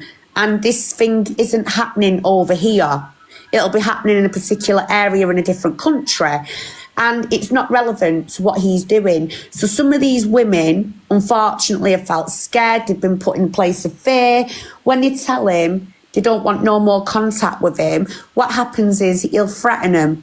He'll get angry with them and then tell them he knows what care home their children are in. So what I was trying to get at here is he's no better than these private corporations, because what else he does, he'll tell women to get rid of their free solicitors and he'll get you on. Well, let's just read this for a minute. Let's just read this. 1 second, where is it? Just had it a minute ago. Give me a second. If it's going on at top level of government, you can only expect it to be going on at basic swamp level, and that's what we're talking about with some of these. But if we look at that, I met a man called Sham. Who is Sham? Now, we've heard Sham come up quite a few times. We've heard a tech man called Conehead. Now, Sham is apparently part of this legal firm. So Rangy will tell you not to trust a solicitor, but get rid of yours and he'll get you on.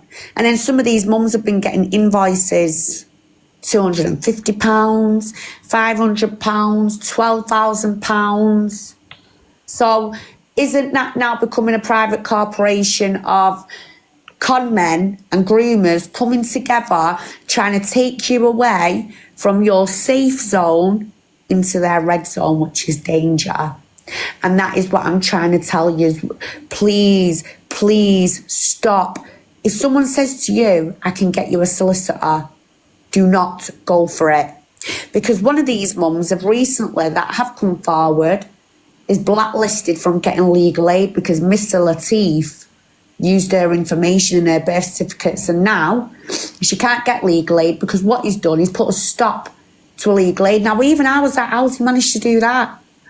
Well, do you know why? Because he passed all her paperwork around to 6 different law firms that was so dodgy within the past 12 months that they thought the mother was up to no good. Now, do you understand what I'm saying, guys? It's mind-blowing, isn't it? The level of intent and fraud to, these people are unbelievable. Honestly, I know, Penny, you know what I'm sat on, evidence-wise. And I have took the brunt of everything for the last 12 months, and I'll continue to do so as long as there's not an autistic mother, a mother with other vulnerabilities being, paraded online. I will keep taking the brunt for it. But can I ask you a quick question? Going to stop. Go on, hon. About that, you taking the brunt of it, do you blame anybody else for not taking this on? The police. Well, no, okay, well, yeah, that's a good answer. But you get what I mean, like a normal person, though? You blame any other girl for never taking this on, like not doing this because of what you've gone against? Look, someone's put here, sorry, whistleblower, darling. No, it's okay. I honestly thought he was genuine shocked, but thanks for this. Right, this is what I like. This is what I like, right, guys? Let me just do something here while I've got the advantage of doing it. So we've got a new fella in now, or a new lady. I do apologise there. We've got a new person in. He's quite shocked. Now, I didn't want you to come in here and be shocked because I'm not about that. I'm not about destroying people's names or campaigns. If I see a genuine campaigner, I will always support that campaigner to the best, obviously, that I can. And I will support any groups that are against women and children being harmed, including men, because it does happen to men as well and young boys. Now, to the new person that's come in, give me a minute. I'm going to get some things up on the screen to show you how serious this person is. So on your left there, you've got Mr. Lateef himself. On the right, you've got Mr. Shazad Hussain, who's known as Talib Brother. on here. Now, these two together are currently working together in defrauding women documents, and they're making out that they've only just met, which they haven't. They've been working on this the whole time. Apparently, him on the right, Shazad Hussein, is now Rangy's boss. So I've got to defeat the big boss, apparently. That's going to be easy anyway, because he's not a big man. I can tell you that. So what's happened since speaking about him, I have been receiving these. I'm parked outside Queenie's house right now, but no one is at home. Believe it or not, him and Rangy was actually together on that particular day. And while both of them are together, this is the man who campaigns about keeping women safe. Them two together was trying to intimidate me and using this little tactic here for me to start panicking. I then started receiving other threats. I better take down all the content of exposing LCS News and Rangy, or the same's going to happen to me. Well, Marcy is asking for you to drop her because she's got to go out. All right, Marcia. Sorry, darling. There we go. Oh, thank you, Aries. So, literally, right, they are stalking Sally, 100%. Literally, this is an example now, because I haven't reacted to the videos that have been online about me. As I say, I was a victim 2 years ago to revenge pay. That person has now got a 2-year restraining order. So whatever anyone else does with this content, it's now been passed, as I said, to CID, and they'll deal with it. So this is where I'm not going to sit here and start crying, because this is what they want me to do. If I don't take the content down, basically, they're just going to keep making things worse. They can keep doing what they want, because I've been at this for 14 months. Hussein went to your house quick. Yes. Faisal, read that, mate. I'm parked outside Queenie's house right now, but no one is at home. Wait, tell him about what he said on the phone the other night when he said he'd been in your garden. Yeah, apparently he's been in my garden, but he couldn't explain what was in my front garden, but he knew what was in my back garden. Don't forget, guys, of course he knows what's in my back garden, because what's on my main account? My ducks and my back garden. But I know at this point it's a scare tactic. However, he then messaged one of my decoy accounts. So I made out that I worked in Ashton. I know this girl, Queen Bee. And guess what? He fell for it, and he wanted to meet me in Ashton to discuss all about information on me. And apparently he's in Oldham. Now, I live in Ashton, which is right next door to Oldham. So I knew exactly what he was doing. But then guess who messaged me, guys? Well, he was messaging. Now, I'll tell you what, this is what you call an exposure. Right? I'm going to show you something now, and you're all going to be shocked. All of yous. So Shazad was sat there threatening me, and at the same time, I'd received a message. Read that. Read that. You can see I've not sent no messages, because it says he sent a message request. This is how Rangy operates. I never even messaged any team members, but he messaged as Shazad was messaging me to meet in Ashton to find out information about Queenie. Him and Shazad were sat there together operating, messaging on my decoy account. Now look at that. So if any of yous on here, thank you, have ever received a message saying, you know, I've had a few messages from the team members about you, and you're like, well, no, you haven't. This is how he operates. This is another tactic a salesman would use when they're trying to bash out the little spam promotions, and the sales did say to you, look, you know, I've heard that you want to buy something off me. And you'd say, well, no, I haven't, but what is it? That's how they get you. And then they give you the sales speech. Well, this is what he tried to do, but on my decoy account. So he wants to come for me. He wants to sit there with Shazad. He wants to intimidate me. But yet this one man here cannot come forward and speak up. But yet every weekend he can sit on here and tell you he's going to go to this police station and storm it. He's going to do this and he's going to do that. I'll tell you what this man does on a daily. He smokes too much flowers, right? Them flowers are getting to his brain. He's on all those mushrooms with his little tinfoil hat. And he's sat there taking information, setting up credit accounts, universal credit accounts. He's got a big boss that he owes money to. He's got a big boss that he's got to answer to. Now, Shazad Hussein's on the scene. I'm being told I better defeat the big boss now to get to Rangy. Like, you can see what's going on. And all I want now from this is for you lot to go, do you know what, Queen? Not that you were right the whole time, but I want you to say to yourselves, this, I've learned a lot from this. And I'll be happy as a human being to know that you lot can keep yourselves safe, because I've only ever seen this crap on TV. To have it in reality, and if you were sat with what I'm sat with, wow, you lot would be needing more than mental health intervention, because over the last 12 months, I've needed to go away and get a bit of therapy from what I've witnessed with my own eyes with this lot. And I'm telling you, there's been incidents from Grape, SA. Now, for anyone who's just joined, I'm going to give you an update on Rangy's little background. So he's presented a fake DBS. Some of you have said, well, it's not fake. Well, how about this then? That's not even his real name, Aurangzeb Latif. He's actually a Hussein. Yeah, Hussein. Shazad Hussein. Rangy. Azad Hussein. And last night, Shazad wouldn't tell me the rest of his brothers' names, which that was really interesting, that was. However, we all know there's a bit of a little link going on, because if we all look at the newspaper article of Rangy, he's actually named as Matloob Hussein.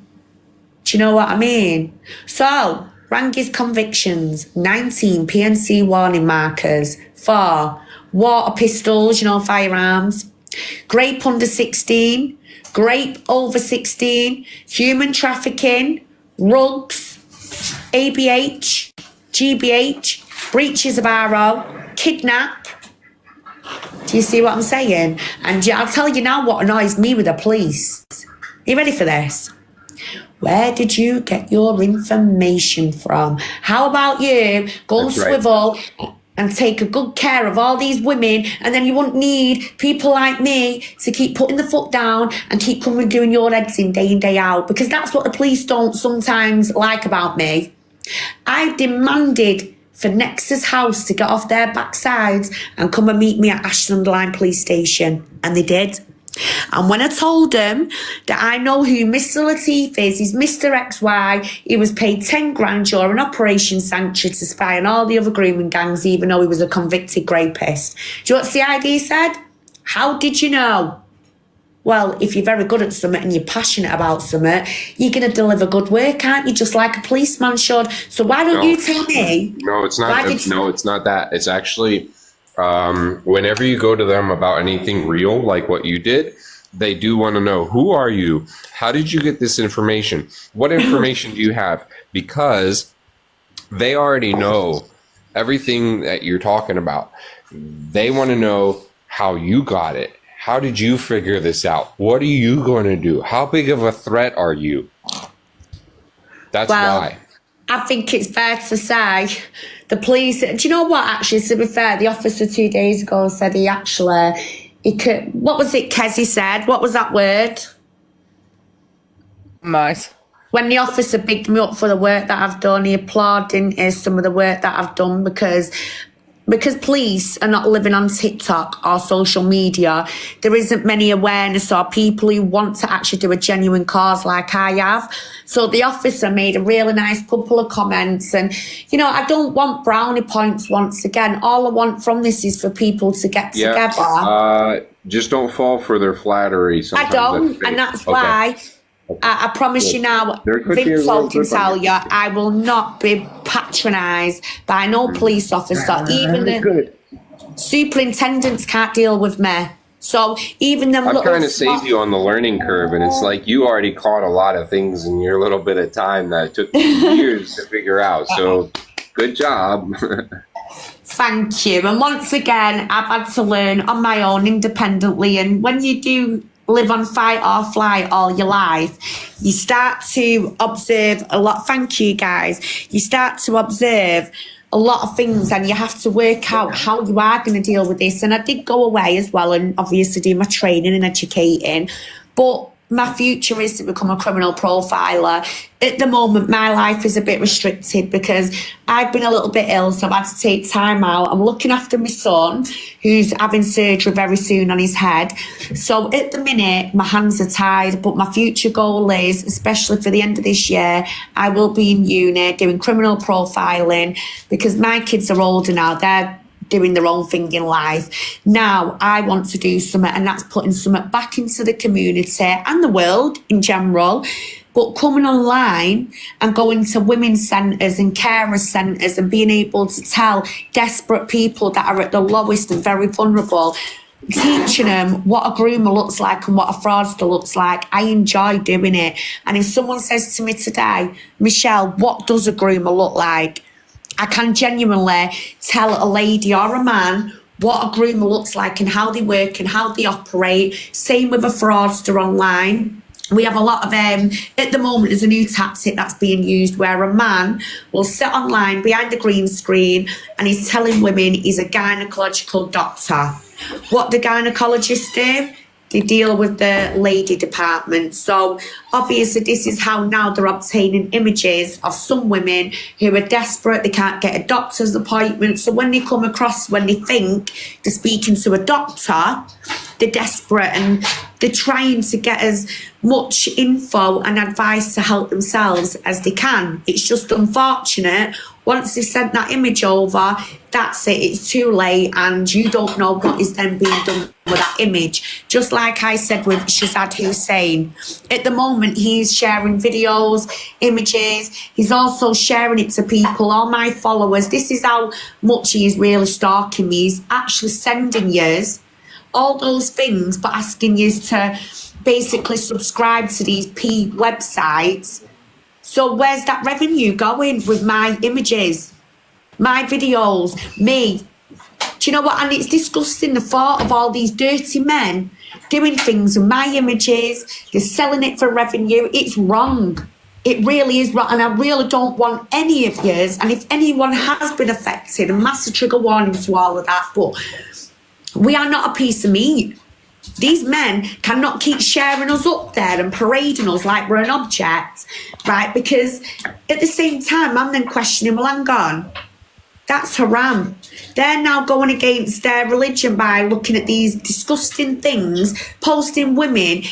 You know, they wouldn't do that to the sisters. They wouldn't do that to, well, saying that she has done a lot worse to his family members, but still. It's just not nice, and I don't want anyone, a young mum, feeling so scared, right, because of these people, that she now doesn't want to be here anymore, or she might do something to herself or do something she regrets. Because you know what I've noticed, when a woman does want to defend herself, 9 times out of 10, the woman is the one who's getting all the crap. And like I said to an officer the other day, I tell you what, officer, if GMP don't deal with these, I'll tell you now, anyone who comes to my door, talk about Hellraiser, eh? And you know what the officer said? Fair play to you, Michelle. Yeah. He went, will they be meeting Snoop? I said, yeah. And Snoop, you all know who Snoop is. That's my big dog. But even the officer were like, God, Michelle, how do you do it? I said, what do you mean, how do I do it? It's called living fight or flight. You know, when you've had enough of men thinking they can bully you, put you down into the ground, do what they want when they want, well, in the end, a woman will eventually turn. And that's me today, and I will not sit here and I will not allow these foolish little dumplings that they are to keep trying to target me, especially when Mr. Latif is supposed to be the leader of a protesting group. Yet he can't come and speak to me, but he'll run to these police stations that he says are very corrupt and go, that Queen Bee said she's going to shoot me, and she went, pew, pew, pew. Like, do you know what I mean? Pew. How? I'm sorry. What sort of bad men are these? Where is the...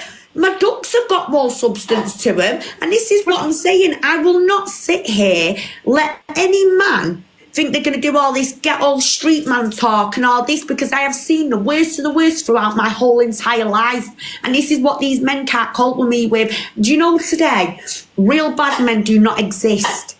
Do you know all that gangster and they don't exist?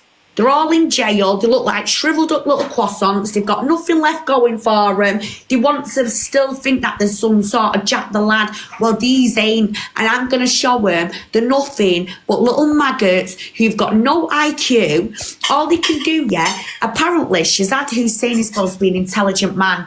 Did you know? He can't even say my name correctly. Did you know?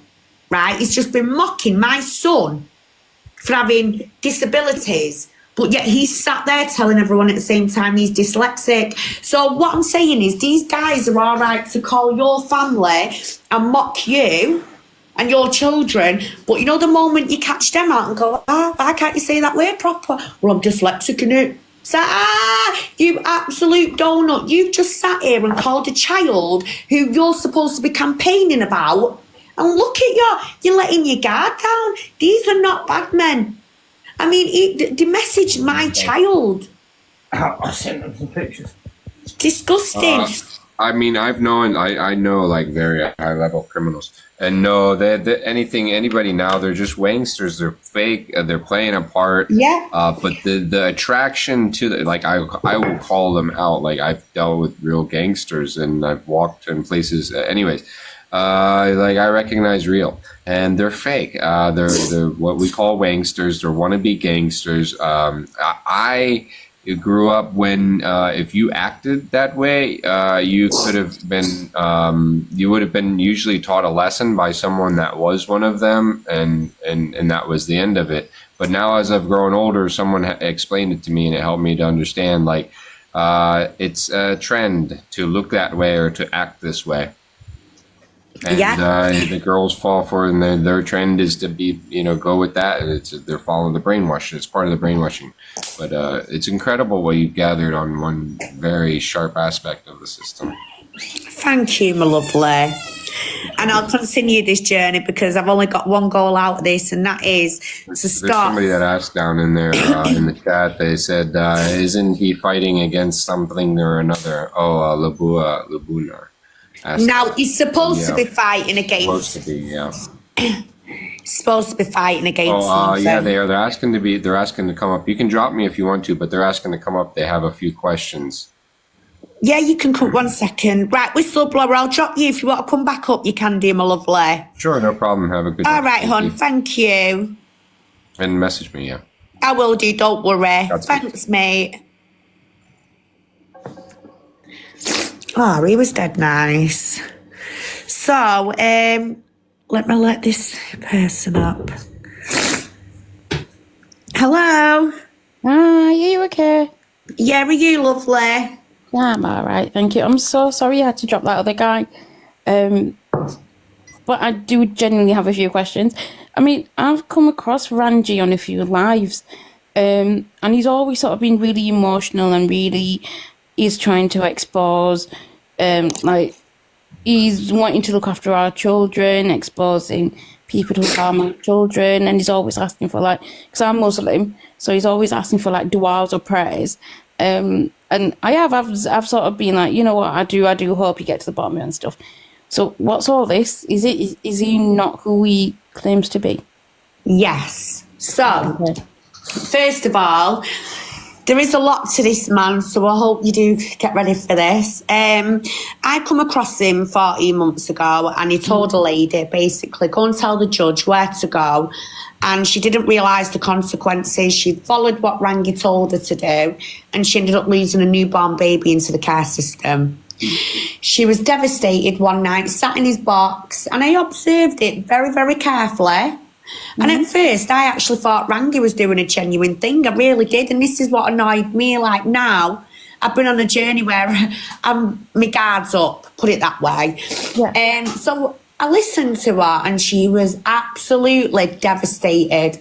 He turned round and he went, I told you, the liars, criminals and storytellers. So I'm like, hey, you're not going to ask if she's okay? He never messaged her.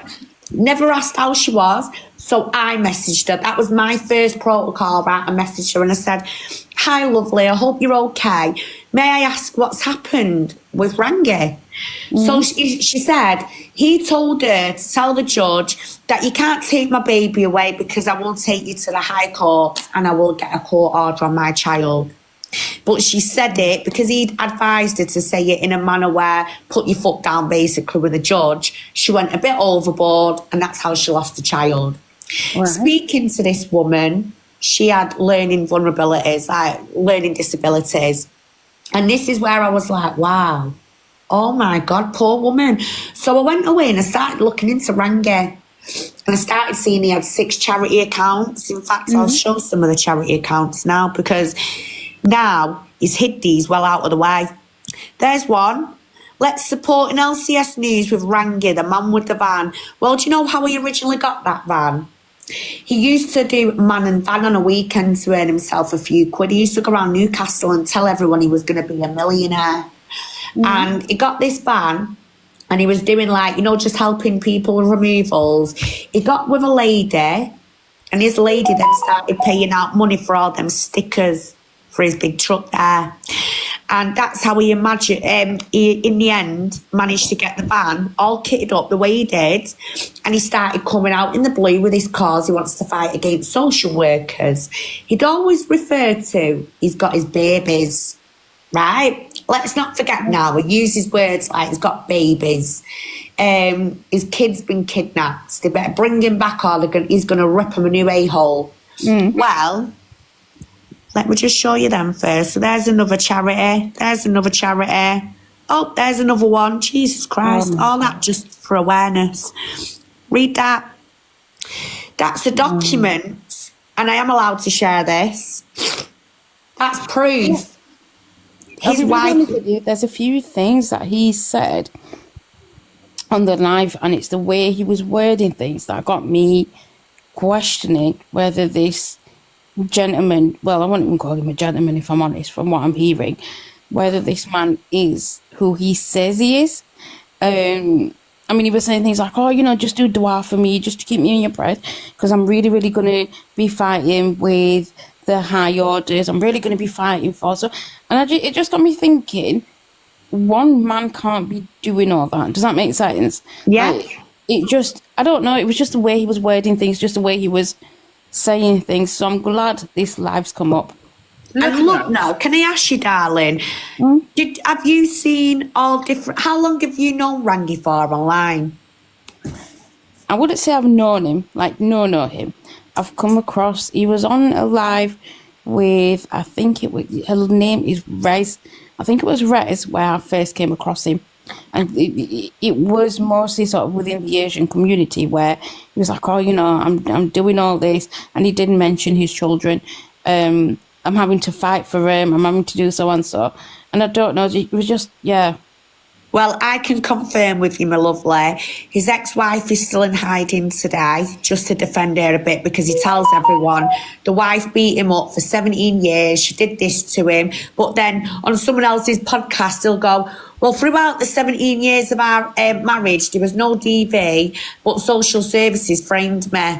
Obviously, we all know men who say things like that, 9 times out of 10, they are guilty of DV, which I can confirm he actually physically abused his ex-wife outside his sister's meat shop. So his sister at the time had a meat shop in Middlesbrough, and Rangy caught his wife speaking to his sister, didn't like it, and he ended up beating her up in public. So after that, she actually fled. Social workers went in and told her she had to get out for her own safety and the children's safety. That's when Rangy then became a police informant during Operation Sanctuary, and he was paid 10 grand, and he was a convicted rapist. He was going out spying on all the other grooming gangs and working for the police. If you type in on Google or you look on my page, you will see all the evidence that I have put out there. Like Sally's just said there, he doesn't like women who ask him questions, so even she's called him out. Anything you say to him, like he gets very angry, and all he'll do is turn something back on you. The ex-wife's in hiding. His youngest child is actually nearly 16. He's wrote a letter to this man saying, I never want to see you again. Me and my mum, we don't want to see you. You're a danger to us, basically. Now, his other kids that he refers to, they're all in the 20s and the 30s.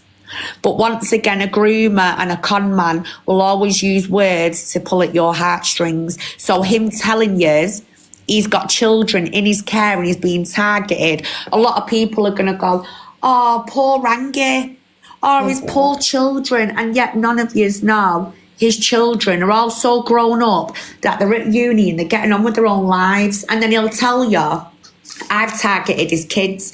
Now, I can confirm his kids are at an age where they can report me to the police if they want to. Now, I have got confirmation off another family side that I'm doing nothing to them kids, and that's why I'm still sat here now, because them nice people have actually confirmed I am not harassing anyone within Rangy's family for information. And if I was harassing his kids, they are of an age where they can contact the police and say, well, that Queen Bee is targeting me. Yet what he wants to do is still make out that I'm targeting his kids, because using the words kids will make you all go, oh, Yeah. poor Rangy. You know, that's wrong. She shouldn't be doing that. And this is what he wants you to do. He will always get in there. Like last night, he was telling everyone, well, I'm being targeted at the minute and I'm being told I'm being copied and pasted onto a Rochdale grooming gang. No, no one's doing that to him. He's running away with his own. Yeah, he is. He's running away with his little narratives. What we have said is he broke in silence, as he says in his own words, in 2010. I don't know if you're aware, but in 2010, the Rochdale grooming scandal had just come out. Yeah. He actually tells the police on one of his police calls, during social services involvement, 2 girls were raped. One was 12, one was 13. And it's like, hang on. You've now just told everyone the reason why you can't see your youngest child now. You're not allowed near kids under 16. But a lot of women still won't pick that up. So what I've had to do is go away, do lives like I'm doing now, and I've literally had to just go over them little parts and say to people, look, do you ever actually watch his full content? He's actually exposing himself. And this is all I've done is outline. He's referring to during social services involvement. He spoke up. He tells you that he spoke up about family members who were raping others. There's also a video on here where he's saying with his own words, he was there during rapes on a 14 and a 15-year-old girl. He was present and he just didn't know what to do. Now, this is meant to be a child campaigner. And he didn't know what. He didn't know what to I'm glad I've do. come across your live, because next time I do see him on a live, I know what to say. Because I know a lot of Asian women who are falling for all his malarkey, I'll be honest with you. Ooh. And one already has, and she's now being blackmailed with an explicit video. Oh my So they thought they was in a relationship. You know, he played the charm very good, and she didn't know that he was filming. And now he's telling her he's going to send it to her father. Yes. So please get that message out there if you can to those Asian ladies, because I beg of you now, I'm already supporting multiple Asian ladies from Bradford, Newcastle, Hartlepool. So anyone, please just, if you can spread it out there, this man is not to be trusted. And if they are, give him, documents for their social workers. They need to now tell their social worker that he's involved in their case, and I promise you, they will do everything to stop him doing what he's doing, and they will give them people information on this man. But until people do checks about him,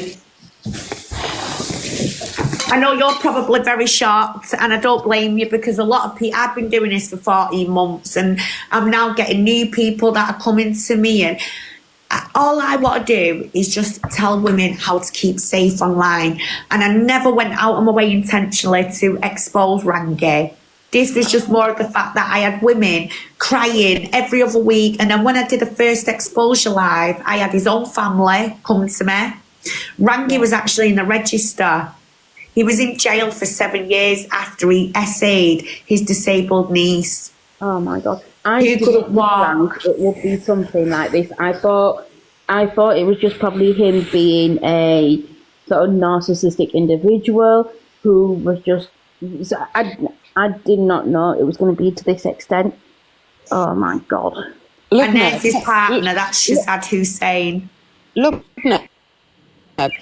can we say thank you so much to you for coming forward and for listening Thank you. and for being able to represent your community and take that back to them, because he really is a dangerous man. He's preying on vulnerable women who are nervous or scared of services, who are in fact entitled to legal support. And you know what it is, I think that's exactly. Yeah. I think it's the fact that he used. But what better audience? With the lives that I was on, He has a captive audience. So you're really calling me out, Penny. I do apologise. I think I've ended up talking over you. No, a lot of the. No, don't worry about that. Sorry. The point that we want to raise is all these people have one thing in common, and it is a vulnerability and an exposure. They have children. This man, we know, has used women for financial purposes, financial gain. He's trading information. Who knows where that goes? If they have identification, personally identifiable details, they can do all sorts. I mean, it's fraud on a massive national, global scale. He's just one in a million. It's tragic. But we personally thank you for stepping forward and taking time out to listen and to understand that he is definitely not what he's selling himself as. A lot of the things that he does, I mean, on the lives that I've been on, he uses Islam as a huge thing, where he's like, yeah, girls, you know, pray for me, keep me in your du'as meaning like in your prayers and stuff, and, you know, using words like inshallah and all sorts, and I'm just thinking, I'm not saying that. I don't know much about your religion, and I confess my ignorance to that. However, I am pretty certain in no religion this sort of behaviour is acceptable. Hi everyone. Hi, Sally. Hi, babe. Sally. Can I just ask a question? Hi, Sally. I just want to dig a little bit deeper into what you just said, Queenie, about, you said something about that he's targeted an Asian woman.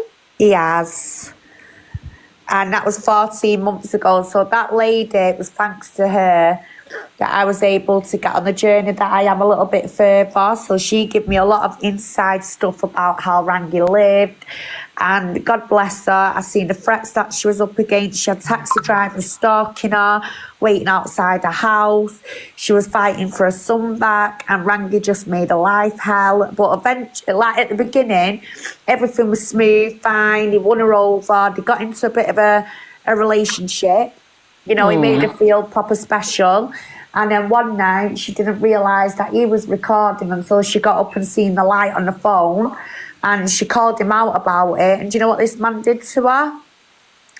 Put his disgusting, you know what, trigger warning, guys, in her mouth while she was sat in her own toilet trying to process what she'd just seen. So she'd gone through all of that. In his mouth. You put his head in his mouth. Yes. Wow. And a lot of people on here can confirm that, because 14 months ago that I was destroyed from that. I had to sit there and listen to that poor woman. I had to try and help her the best I could. I seen all the threats she was getting, everything. I even had to tell her how to keep safe in her own home, what to have near her front door, what to have near her back door, what to do if someone come near her. Like literally, I told her what she had to do. Do you know, now she's got off, she's in her own place now, which is good. And she's actually, she's doing really great. But back then, he made her life hell. And then a blind couple, I need to make you aware of this, a blind man, who remembers this, a lot of yous are in here now from this, he remembers Mr. Blind Man. Well, he come forward one day and he says he was in jail with Rangy. I was like, what? So we let this guy on, right, Sally? Yeah, Matt Lube Hussein, that's what he called, Rangy. Now, I'm the only one who was sat here with that information at the time. This Matt Lube Hussein, that image of Rangy in the paper. So when this man from Salford has now come on and he's like, yeah, Rangy, tell everyone what your real name is, and it's Matt Lube. I shared a jail cell with you, didn't I, you dirty little NONC? I was like, what the hell is going on here? Next minute, and I've still got the live, I've still got that recording. The lady I spoke to, her daughters are living with their uncle, who are good friends with Rangy. And guess what Rangy's trying to do right now with 2 teenage girls? Buy them for marriage. You've got to be kidding me. No, Yeah. and do you know what Okay. the hardest thing No, is? okay. Because this girl's not handing over her daughters. She's now being abused and she's being attacked every other week by Rangy and his minions.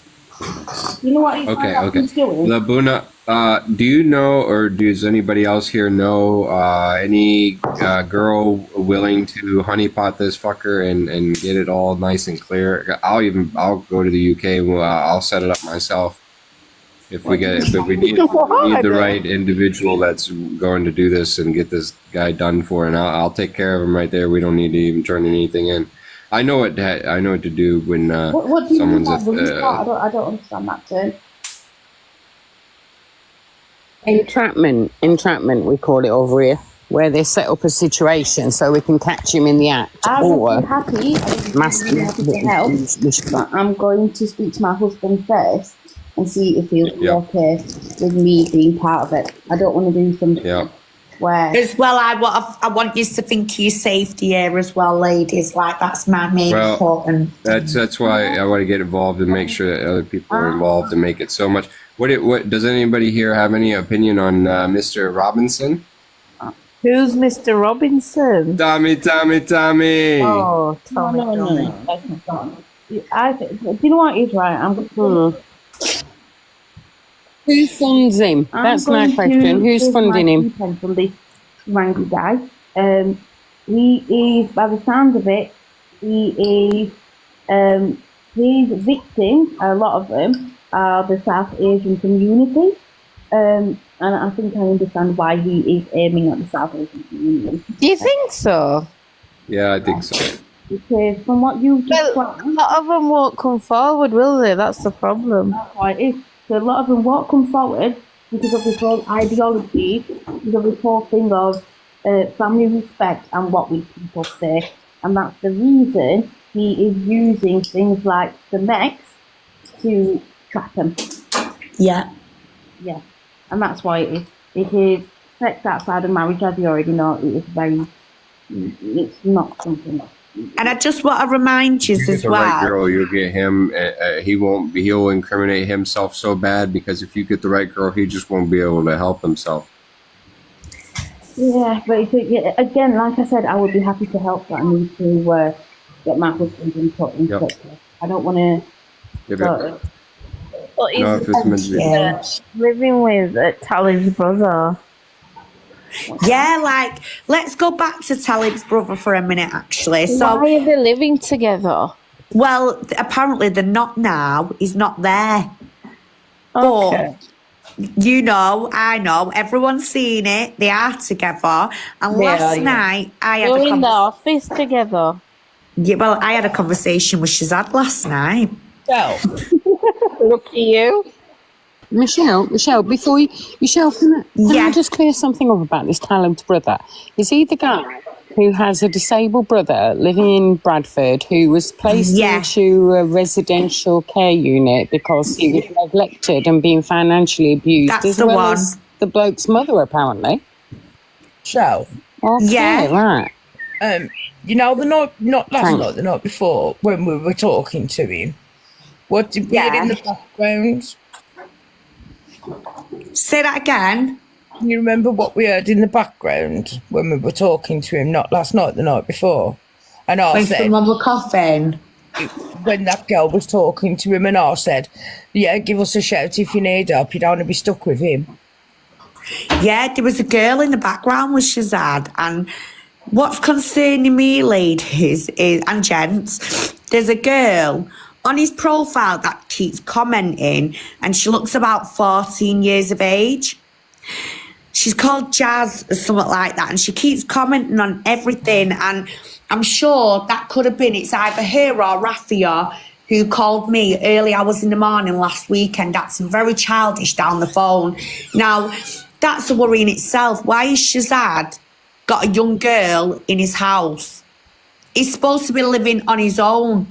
So why was there a girl around Don't Shazad? forget, it's only been a couple of days before that Rangy were there.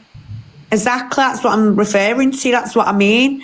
But, oh yeah, Faisal, I exposed him. Faisal, get in the box, mate, please. And if not, please put in a comment. Is it coming in?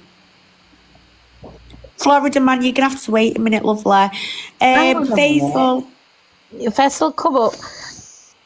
You're telling me they had a 14-year-old in the house? Yeah, there's some young girl that, oh my God, he robbed 7K. We heard a young girl in the background talking to him. Really and then young. he was like trying to shoo her out the room. And that was not last night, the night before. Well, in Hey, his Faisal. How you doing? All right. I'm good. How are you? Yeah, I'm good. Yeah.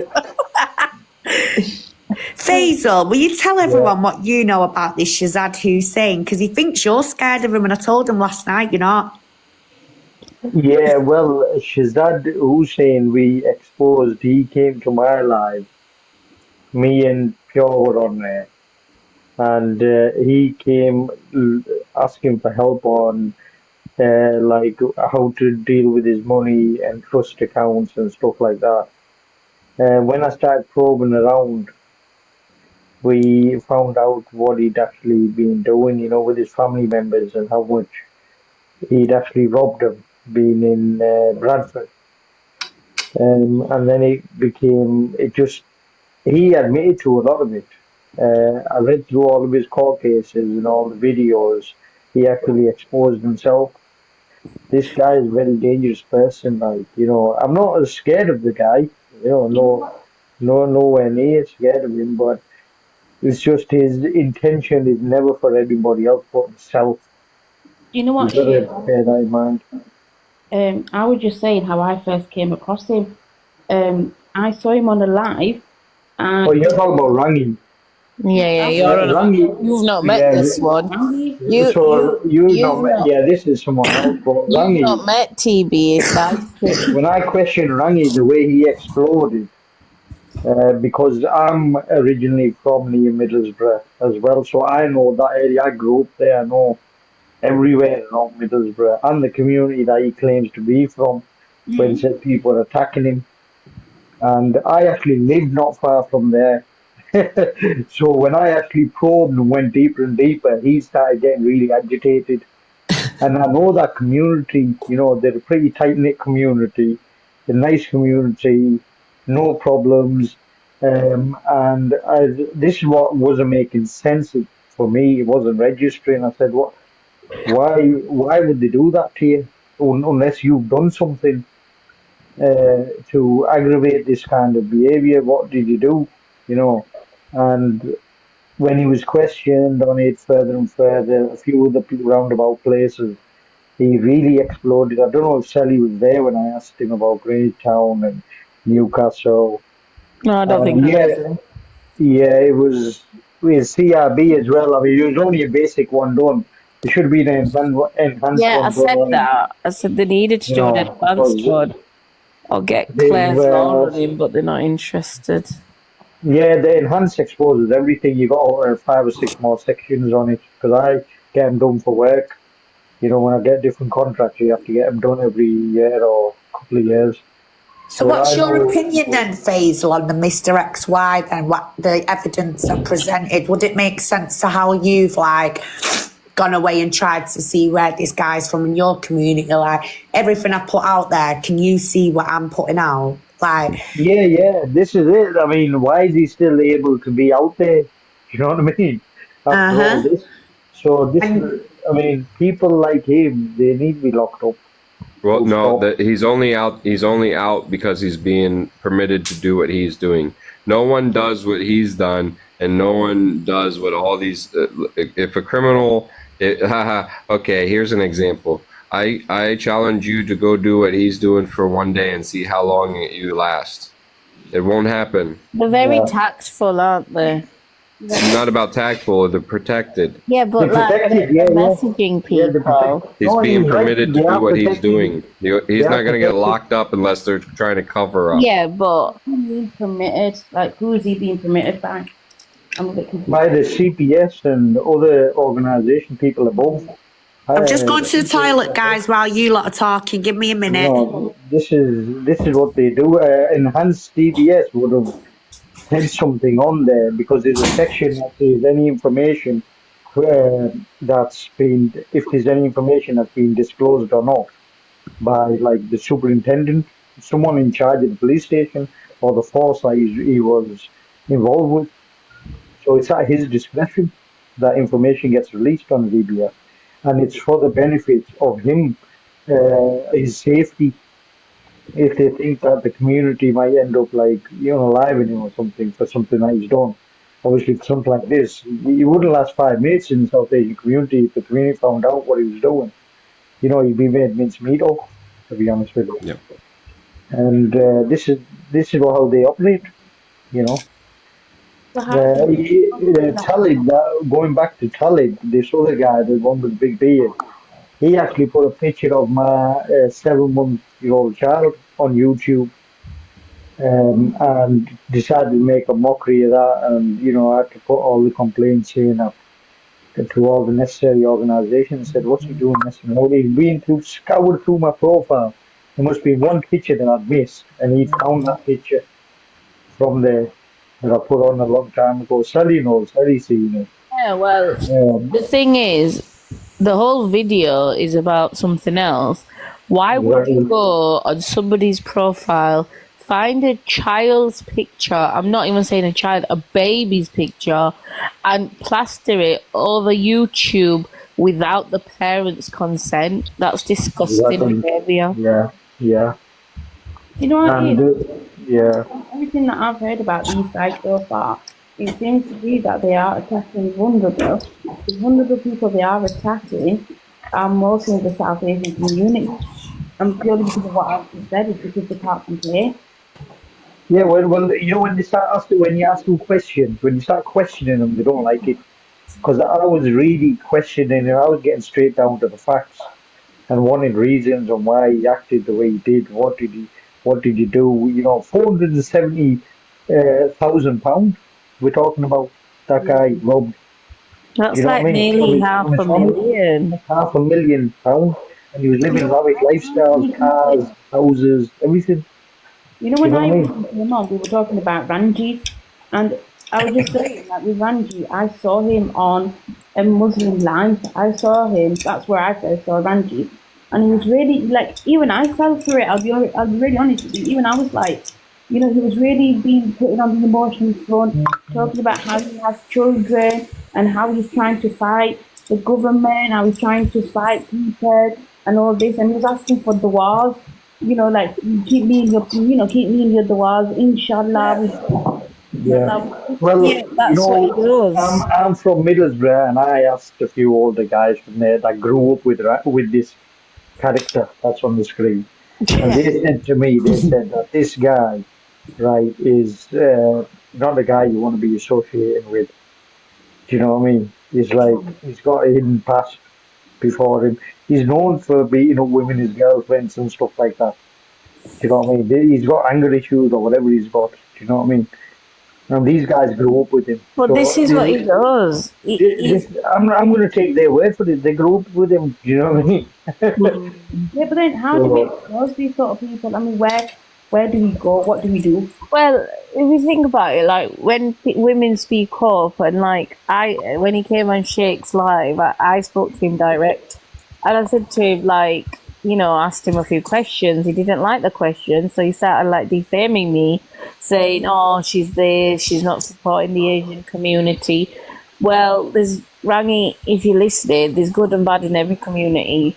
You can't stick up for somebody who does this sort of stuff. No, only certain individuals will do that, and it's the brainwashed ones, not individuals like myself who will look into something before supporting anything. And you don't like that, and then he just he wants the one that, oh no, I'm sorry, I didn't mean to offend you. I'm sorry. Look at what she's like. She can't support an innocent Muslim. Oh, I didn't mean it like that. I'm sorry. And it's just that's what he wants. He wants those brainwashed ones, like you're saying. Your tactics won't work on a woman like me, and you don't like it. That's all it is. Yeah. Yeah, there is no end game. I asked him about his end game. I said, right, Rangy, what's your end game on TikTok? What do you want to achieve? You're going to close down child services. What about them children that need them services? What happens with them? And he just went silent. I said, so what's the point of you being on here? Do you know what I mean? And doing what you're doing. So it must be financial. That leads me to believe that what he's doing is for financial gain somehow. He's doing it for his own pleasure and satisfaction and financial gain out of it. Well said, Faisal. Well said. You realise that, there's no end game to what you're doing. There's no aim. I think their kind also enjoy hurting others and re-victimizing, but yeah, also the money.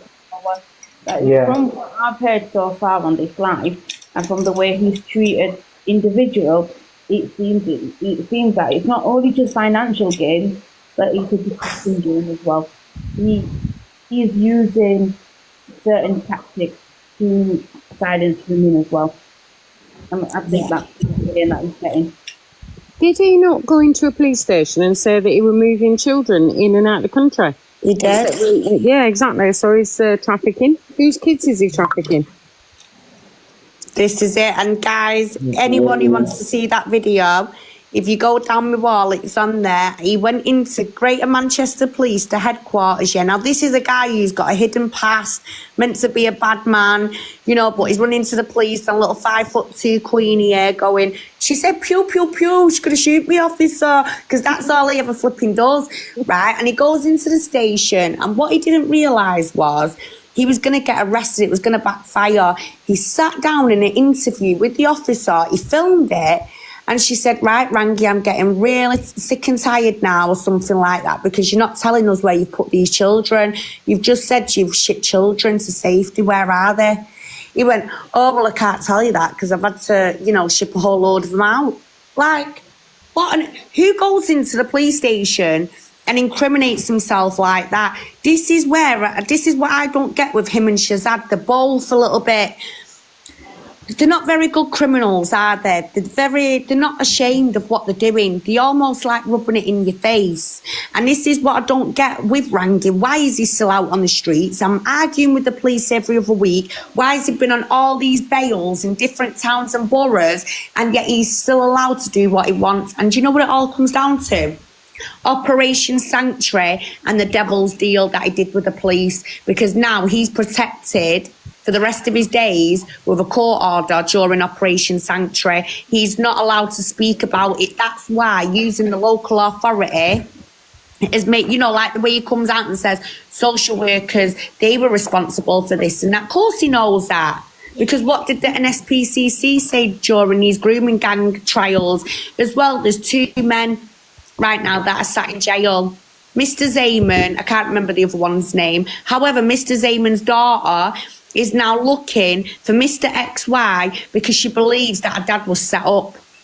Well, it only turned out to be, Rangy's best friend, Mr. Zayman, who ran a taxi and a shop in Middlesbrough with this man. So then you think to yourself, hang on, he's being targeted, he's being attacked, he's saying his own community. I know the Asian community, right? And I'm not being funny, but I live in Ashton. I live on the border of Oldham. Where I live, I've got lots of Asian friends, and I know it takes a lot to piss basically someone off within the Asian community for him to want to even target you or do something, because genuinely they're really nice communities. So when he's saying his own community, just like Faisal said, that doesn't happen. Doesn't happen. Where I live, if someone gets targeted, they're either a NONCE or they're a snitch. So then you think, well, he's been petrol bombed, he's been attacked. No, there's a bit more to this. Mr. Zaman and the other fella who's locked up, they wanted, while the trials were going on, Rangy was being attacked, and it was by them and their group of people, because Rangy was actually speaking up about them, saying, oh, they're not just drug dealers, but they're also rapists. And some of these men actually got the charges thrown out of court for the grooming, and the only charges that stuck on them was the rugs. So I think that just says it all. So when you now, I'm going to teach you all something here.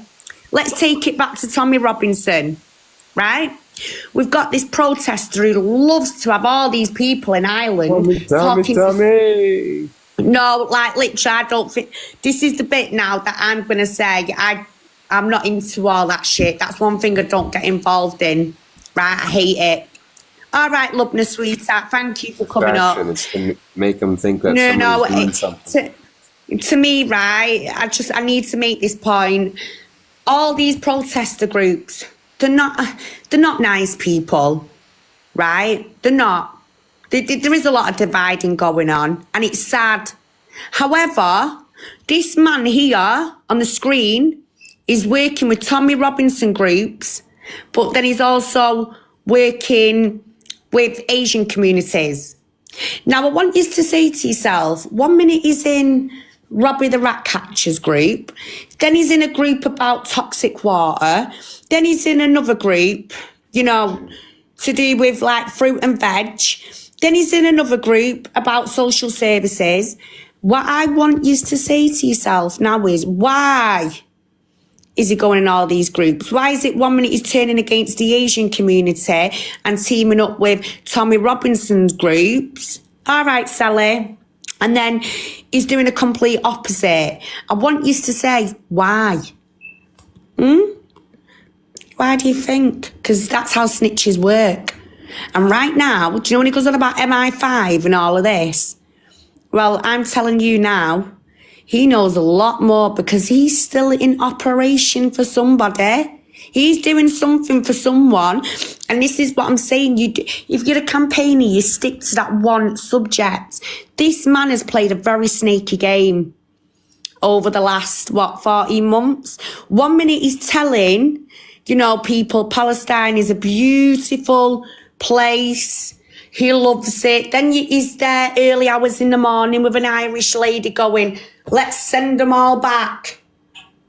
Do you know what? Like, which side is this guy on? And then that makes me think, well, hang on, I know what he's doing. He's trying to rub up everyone. And it's called building trust in all these different groups. That's what he's doing. And he can go to any of them. When one gets bored of him, gets rid of him, he goes to the next one. When that's done with him, he can go to the next one because he knows he's got all these groups to rely on for when different shit hits the fan. So I'm telling you now, he's using Shazad against me to, threaten me, stalk me, harass me. The other night, he used an Irish woman, told her that I'm racially targeting him. Now, everyone who knows me knows I'm not a racist. I don't have that. I'm not even that type of person. I'm not even that horrible natured person. Do you know what I mean? So this guy is playing a very dangerous game. He's going to one set of people. Yeah, I'm being targeted because of my skin colour and because of my religion. Then he's going to the Asian community. Then he's saying that I'm targeting because he's Asian. But then he'll go to the white community and say that apparently I'm jealous of him. I don't like his campaign and I'm just trying to ruin him. You get what I mean? Like, he thinks he can incite this hate whenever he wants. He's in control of what he's inciting.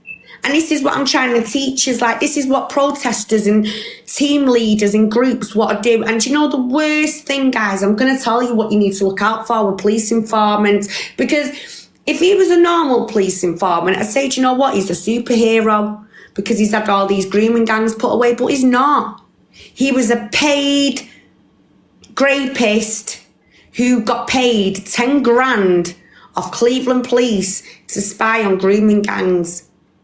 Now, that ain't a superhero. He only got put out to be an informant because he had links with this dangerous network that is now showing everyone his true side, because look at how he's using Shazad Hussein right now. He's using Shazad as a weapon. So when we look at Rangy's little traits, the fact that he can't speak up for himself, he is being controlled like a little puppet on a string because there's someone bigger than him up there who he's got to answer to. Thanks, Faisal. But that big man isn't that big because where the hell is he? And I ain't going to be scared. I've been doing this 40 months, so why's the big man not already hushed me? In Dubai. He's in Dubai. Ah, well, I think I've got a feeling. Yeah, I think I've got a feeling who that Dubai fella is. Yeah. So this is what I mean. All right, Faisal, darling, thank you for coming up. And thank you as well for, saying what you can, because I do know it's not easy. But, I've been doing this for 14 months and not once has this big man come and targeted me or come face to face with me, and I'm ready for it. Because no way will I keep sitting here and watching people get upset, being targeted every week. Do you know what? If they want to come for me, they better come for me because I'm ready. I'm sick of all this. Let's play games online. Let's deal with little distractions like Shazad Hussein. He's a little fish. And when I call him a little fish, he doesn't like it. Even the police. I say to the police, do you know what? You know what, officers, I don't get right. We've got this guy here, this one guy that I started with a year ago that I had concerns about, and now I've got 100 men that are all wanting to get their hands on me, sharing my images, threatening me. We've gone from Neo Anderson, a.k.a. Thomas Anderson, but with 2 N's in his surname, as he likes to say. We've now got another one called If You Know, You Know. That's his profile name on here. Oh, apparently he's coming for me in. I better be very careful. Yet he can't even pronounce my name right. Like, who is the big boss and where's his substance? Because I'm not dealing with these little, immature weasel men anymore. And this is what I'm saying. These men ain't nothing no more apart from old, shriveled up croissants. And they've got to deal with the big man sat in Dubai. And he's sat in Dubai for a reason, because he doesn't want to be over here and he doesn't want his little cronies who are very, very silly because they're not very clever, are they? They're going to dob the big boss in. So he's sat in Dubai, hiding away. Like, what on earth is this? Is it a circus? Because I'm not seeing no real criminals with substance. All I'm seeing is absolute idiots coming on here, exposing themselves. Even Faisal said tonight, these fellas have exposed themselves left, right and centre. But when they're targeting people's children, people's family members, because they think they can scare you even more, that's where sometimes... you have to say, do you know what, I need to do something about this. And I've done something about it because I won't be scared. I will go to the authorities and I will keep reporting this group, whether they like it or not. And if the authorities don't deal with them, which I do know actually they are, they really are. The last 48 hours, I've had some amazing news. So... it is about how you collect evidence. It is about how you present evidence. I promised you all 14 months ago I would not walk away from this because it started between me and him on that screen.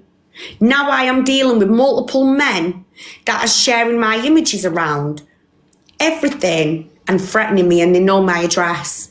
Yet I'm supposed to sit here and do what exactly? I know that's what they want me to do. They want me to come on here and go, please, will you just stop? And I promise you I'll take everything down about Rangy. But guess what?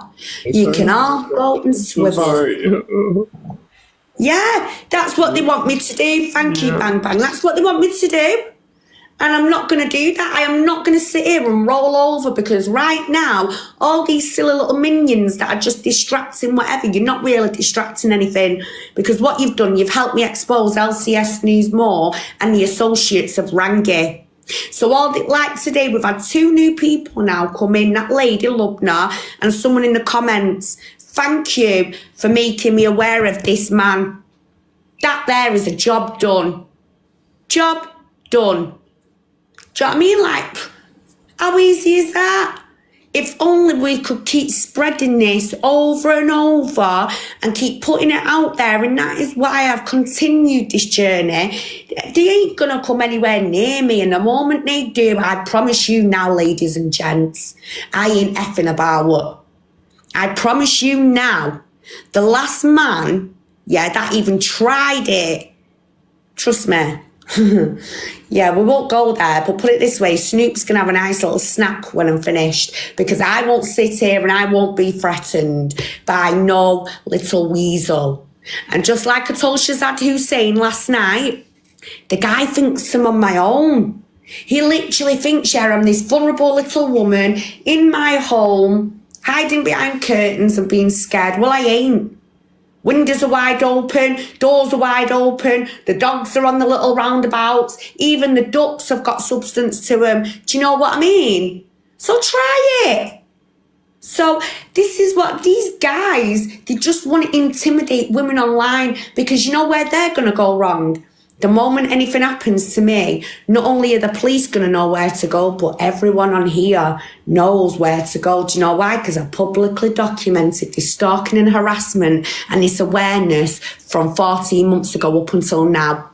And that is how it should be done. So if there's any woman right now, not just even affected by him on the screen, but by anything, please document your stalking, your harassment, publicly document it. And I don't just mean with social workers and police, and I'm talking real life danger like this.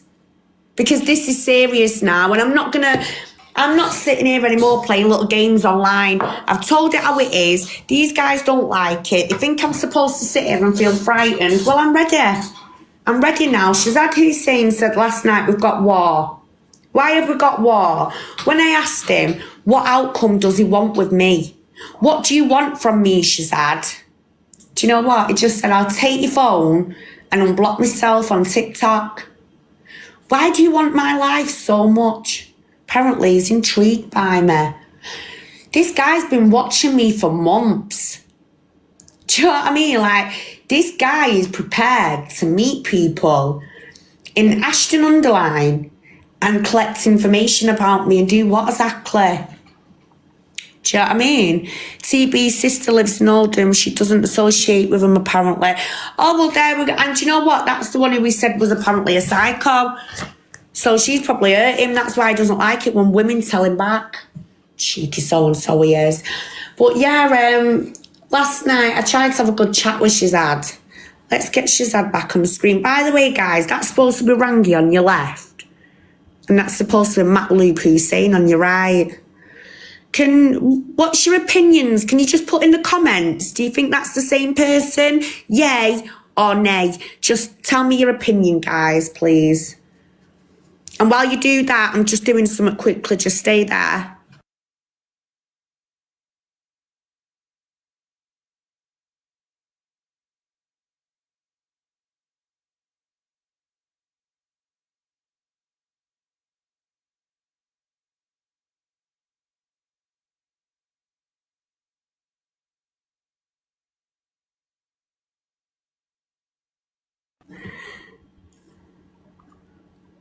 Same person. No, but think they're related. It's very interesting just to see what people's reactions are on this matter, just because I've done a hell of a lot of research into this man. I know what he looks like without his glasses, he likes to change his identity a lot. One minute he's young, next minute he likes to grow his hair out, shave his hair. We ask ourselves, why would a man need multiple identities when he's going to different places? Now, that is another question. So when we look at informant, exactly, Lisa, yes. Now, bear in mind, that picture on the right was done 5 years prior to the one on the left. So there's 5 years different. Obviously, he looks older, a bit chubbier. Do you know what I mean? Like, you can even look at how the hair grows, that little spiky whiff at the sides. So, you know, like, that was an interesting comment we've had today. He had a past. A dark past he had. Well, he did. Now, why would you become a police informant?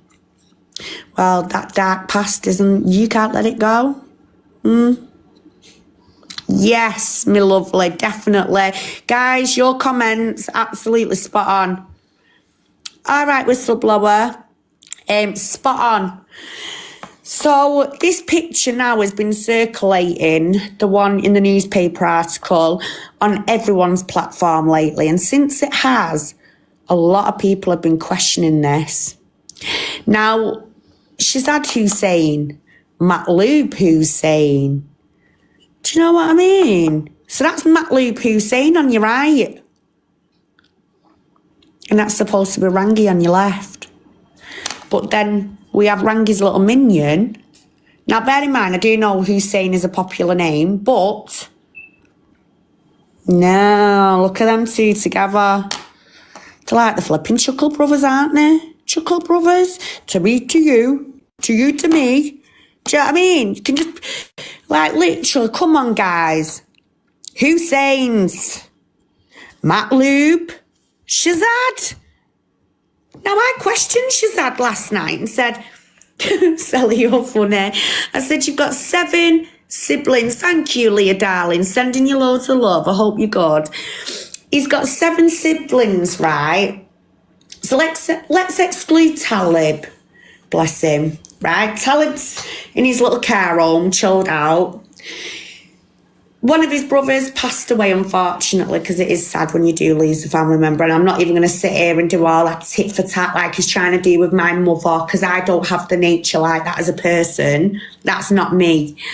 So he lost a brother. He's got 2 sisters, which that leaves him with a few brothers outstanding, and he won't tell me who they are, what they've done, apart from Adalat.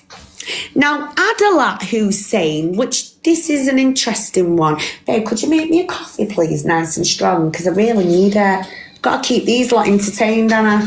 No, I'm all joking. It's been a while since we've had a bit of a good live and based on awareness, so I'm enjoying it. Let me just show you something.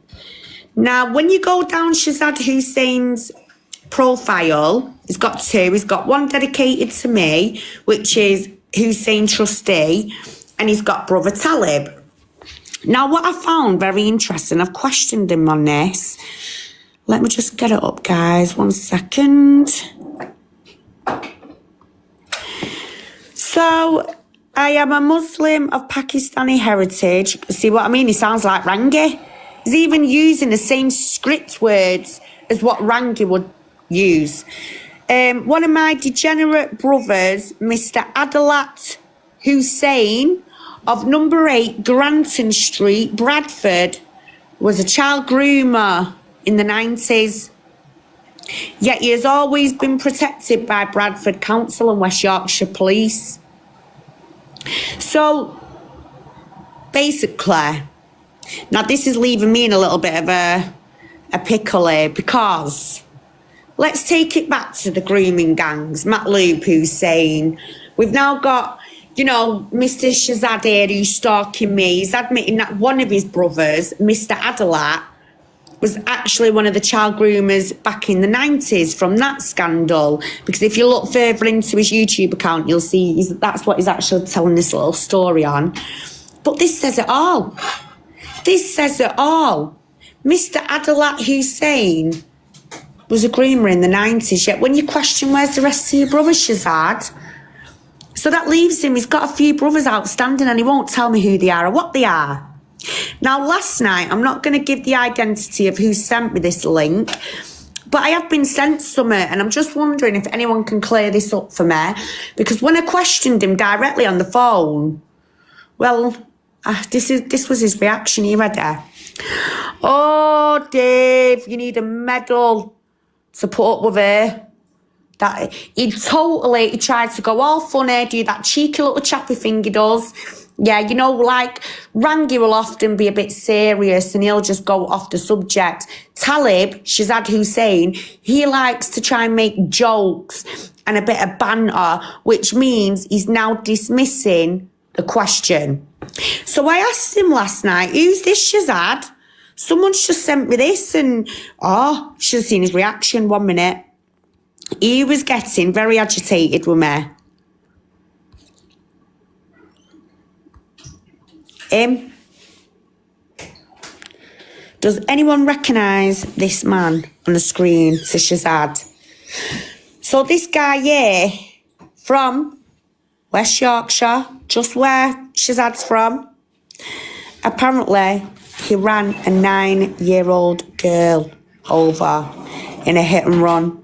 So I said, oh, Shazad. And this is how I said it, guys, on the phone, yeah? I said, oh, Shazad. He went, what? I went, I've just been sent something about you. He went, what is it? I went, I don't know. Someone's saying this is your relation. Is it one of your brothers? And, I told him who it was and what it was. And he went, oh, no. Oh, Dave, how do you put up with her? You deserve a medal. That's what he said. He was just trying to be really comical and funny. Yet he still dismissed my question. Is this one of your brothers right now who's not on the scene, who you keep referring to as, you've got a brother, but he's locked up? So let's put Talib to one side. He keeps referring to he's got a brother locked up. Is this him? Looks like him, exactly. It really does. It even looks like his mum. I've gone into looking at Shazad's mum, yeah? No word of a lie. And they've got the same eyes, everything. He even looks like Talib. Now, if you all look at Talib, brother Talib, literally, Talib in the care home, them two are the ringer for one another. So when you question Shazad, did your brother knock a 9-year-old little girl over? Wow, Shazad. Oh, no.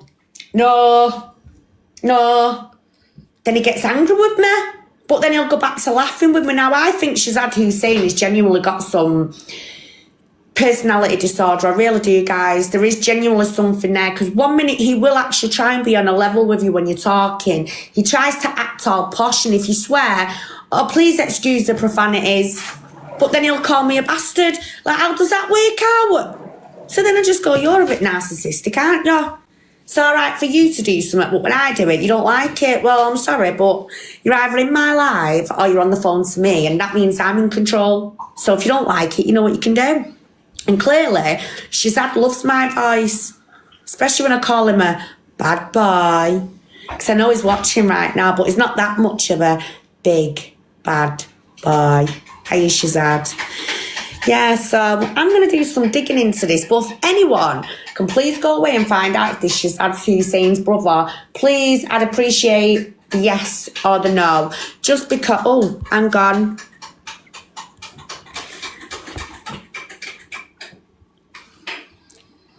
Oh, he's gone. Come back, Faisal.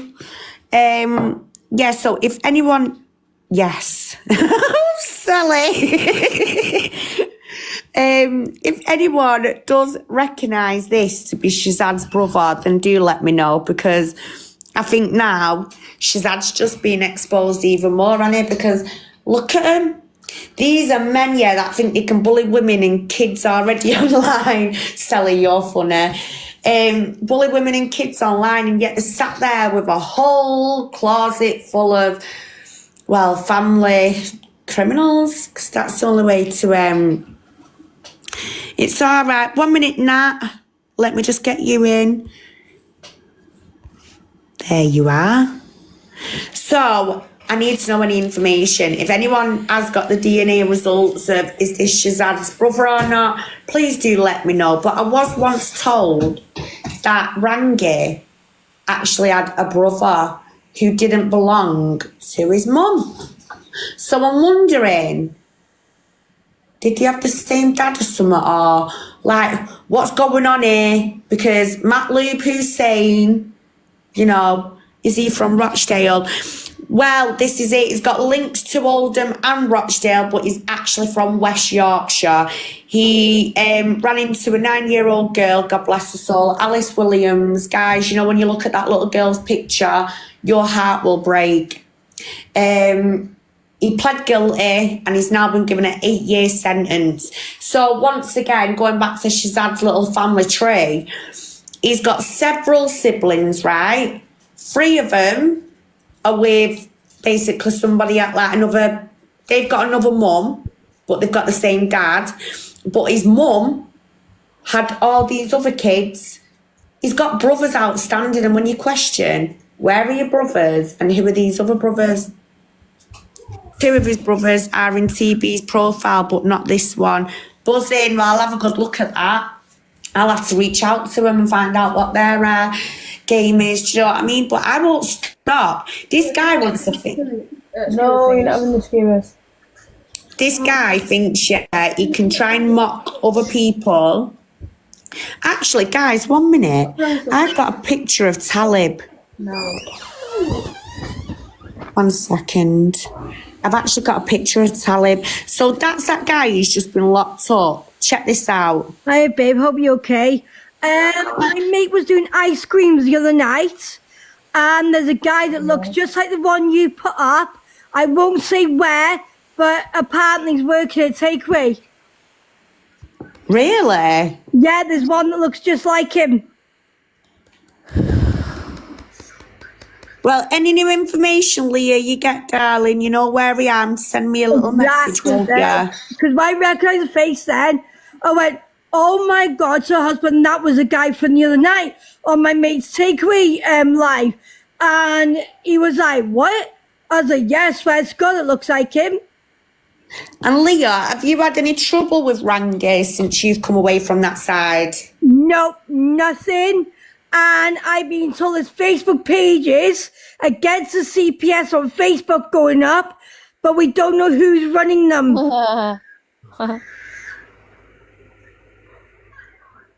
So we don't know.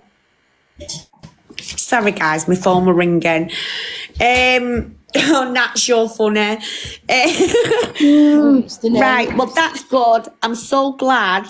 Yeah. He's literally not been targeting you. Exactly. Anything you do get in the meantime, because if you're seen to be on my live, you might get targeted. And this is what Shazad's doing right now, is actually messaging and tagging every single one of my followers. Thank you, Shani, darling. I hope you're good. He's been messaging all of my followers. Yeah. And he's literally just sending. Me. Say that again, menopause. You better not fucking message me. Well, they've been at it with everyone else. You better not message me because you'll get told where to go, mate. Well, read that message there. that. Can you let our Queenie know that she now lives rent-free in my mind, that she should look to unblock all my accounts so we can all play our part in her make-believe. But look, I am the final big boss she has to defeat before the game is over. Now, can someone help me out here? What would you actually see that as? Is he a boss of Rangy or what? Who's he sent that to? Oh, well, you're not going to, can't say. No, he sent it to Vimto for me. That's what I mean. And I've got to say something now as well, guys, because it's been pecking me head a little bit. Yeah. Where's Maria Clark? Well, I was just going to ask you about this because where's that? You know, we've spoke, haven't we, before? I've not had any information. But where is she in general now, eh? I don't see her defending Rangy. Well, exactly. Well, there you go. So where is she? Where is she? That is a good question. And that is what I want to find out next, because I know she is literally in the background doing what she's doing. It wouldn't surprise me she's actually gaining trust in some of these women as well, sending them to him, because she come on here. She wanted to be a child and women's campaigner. She got exposed. She's now done a runner. And the last time we heard from her, well, she was defending a man with this horrendous background. And now, look at the evidence that I have proved to people. If only she could waited a little bit longer and stayed patient, then she wouldn't have had to spit a dummy out.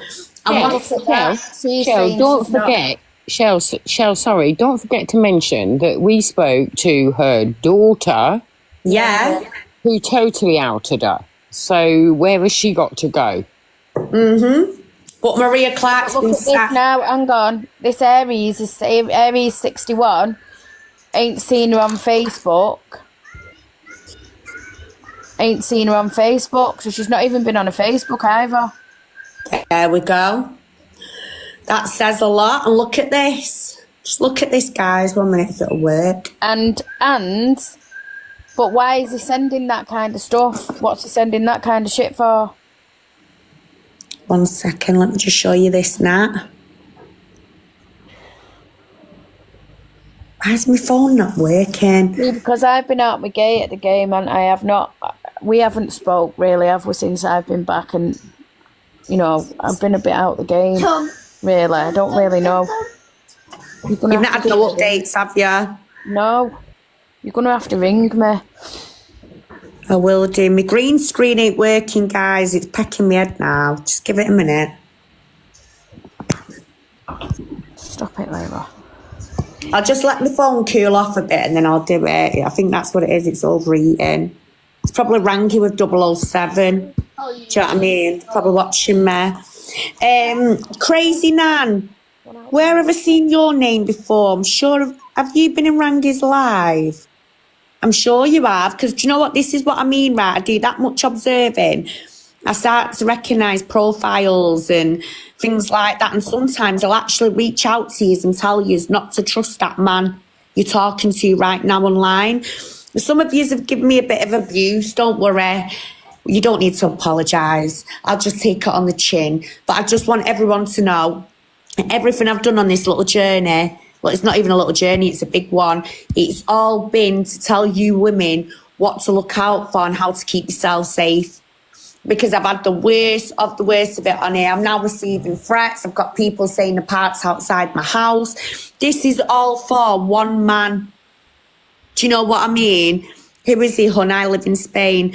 Right, so Rangy, I'm sure I've seen you on his profile the other night on his live. He says he's a campaigner on here. And he's a campaigner you can't trust. He's trying to gain funds. He wants people to donate land, vehicles, the money. And hiya, Rebecca, darling, I hope you're good. Rebecca, do you want to come in the box, actually, sweetheart? I'd love for you to do that if you don't mind.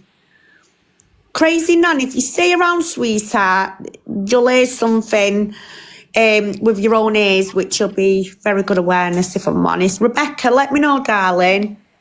The only weird message I've had, babe, is somebody trying to abuse me when I'm always with my husband. So how am I supposed to have fun with him if I'm with my husband 24/7? Ha! All right, Rebecca. So as I was saying, is it Crazy Nan? Yeah, Crazy Nan. Basically, he is a criminal. A big-time criminal who's been putting out threats. He's threatening women on here. He'll take documents. He will ring social workers if these women speak up and tell him they don't want to work with him no more. And he's sending in his minions. Minions is in threats on his behalf. I've had quite a lot of threats this week where I've had men, especially one called Shazad Hussein, saying he's parked outside my house. They're basically putting images and videos of me out there to the point that these images are so explicit that 2 years ago I was actually a victim of revenge pay, and the person has now got a court order against them. And these videos have now resurfaced, and the same group, gang, LCS News, are actually, every single one of the group members have all targeted me. They've all put these images out there. They've all used them against me. It's in a disgusting manner. It's a vile group. As well, Mr. Latif himself, Aurangzeb is not his real name. It's supposed to be Matloob Hussein. He's actually a police informant, a paid predator who was paid 10 grand by Cleveland police to go out and spy on grooming gangs. And today he will tell everyone he's exposed all these groups through the local authority, when in reality he's not allowed to speak up about the operation itself or the police because he's got a gagging order. However, a few weeks ago, I know this is probably a lot for you to digest, but if you look at my page, you will see a lot more. But a few weeks ago, Rangy had done a good little setup. What he did was, and do you know what? I even showed this to CID because I could not believe it, how this man thought he could even insult any victim like that. He got this lady on, right? And he goes, so what is it you know about Mr. XY? So do you know what this lady says? That she had a profile called Don Juan. Right. I don't know many women that call themselves Don Juan. There were no profile picture, only a few followers.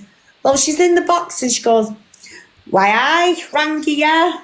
Well, you know, I've got this, I know this woman who was a victim of Mr. XY, and, you know, I've got permission to come to you as I'd like to get in touch with her and speak about what Mr. XY did. So I'm thinking, hang on, you've just said at the start of that, you've had her permission, so why do you need LCS News help to find her? To speak, you know, expose Mr. XY. Then they tried to say he was a Somalian man. Well, this is how stupid he made himself look. During Operation Sanctuary, the victims to the grooming gangs was never victim to Mr. XY. Mr. XY were found not guilty of any misconduct during them proceedings, just that particular department. So where the hell did Rangy pull out Mr. XY's victim from? How does he know he's Somalian if there's a court order today that protects that man's identity from being let out there? Like, who set this little show up? Did you see that, Penny? Yeah. Oh. So this is what I mean. How and where is this victim now? When I said to the police, isn't he now committing an offence? He's talking about Operation Sanctuary, but he's just not saying the word. He's using Mr. XY. Isn't that him now breaking the rules? Well, I've left that now down to the police to deal with, but this is what I'm trying to get at. He's already done a podcast as well with Dr. Anand. Let's not forget that. Dr. Anand says to him, it's just like the Cleveland, isn't it? He goes, well, yeah, that's just exactly what it's like. How would Rangy have known about Operation Sanctuary 6 years ago, but he didn't know about it a few weeks ago? So when he went on about Mr. XY, apparently he only found out when I started accusing him of being Mr. XY. But yet there's a podcast a few years before saying it's just like Operation Sanctuary. That's where he messes up, Rangy. He doesn't think before he opens that big fat mouth of his. And then to top it off, what police informants argue with school teachers? Does anyone know of any county lines wanting to go out and fight school teachers and, just government? Because the last time I checked, they usually go to the police, get paid, go and do what they've got to do to keep themselves safe 9 times out of 10. So where does the social workers come in to this Mr. XY? Well, I'll tell you, it's exactly... Nah, just mute yourself. Yeah, I'm doing it now. This is why, Mr. XY is literally not allowed to speak up. He's not allowed to do anything. So what can he do today? Well, I'll just blame social workers and use them. It was social workers that I'm speaking up about. They're the groomers.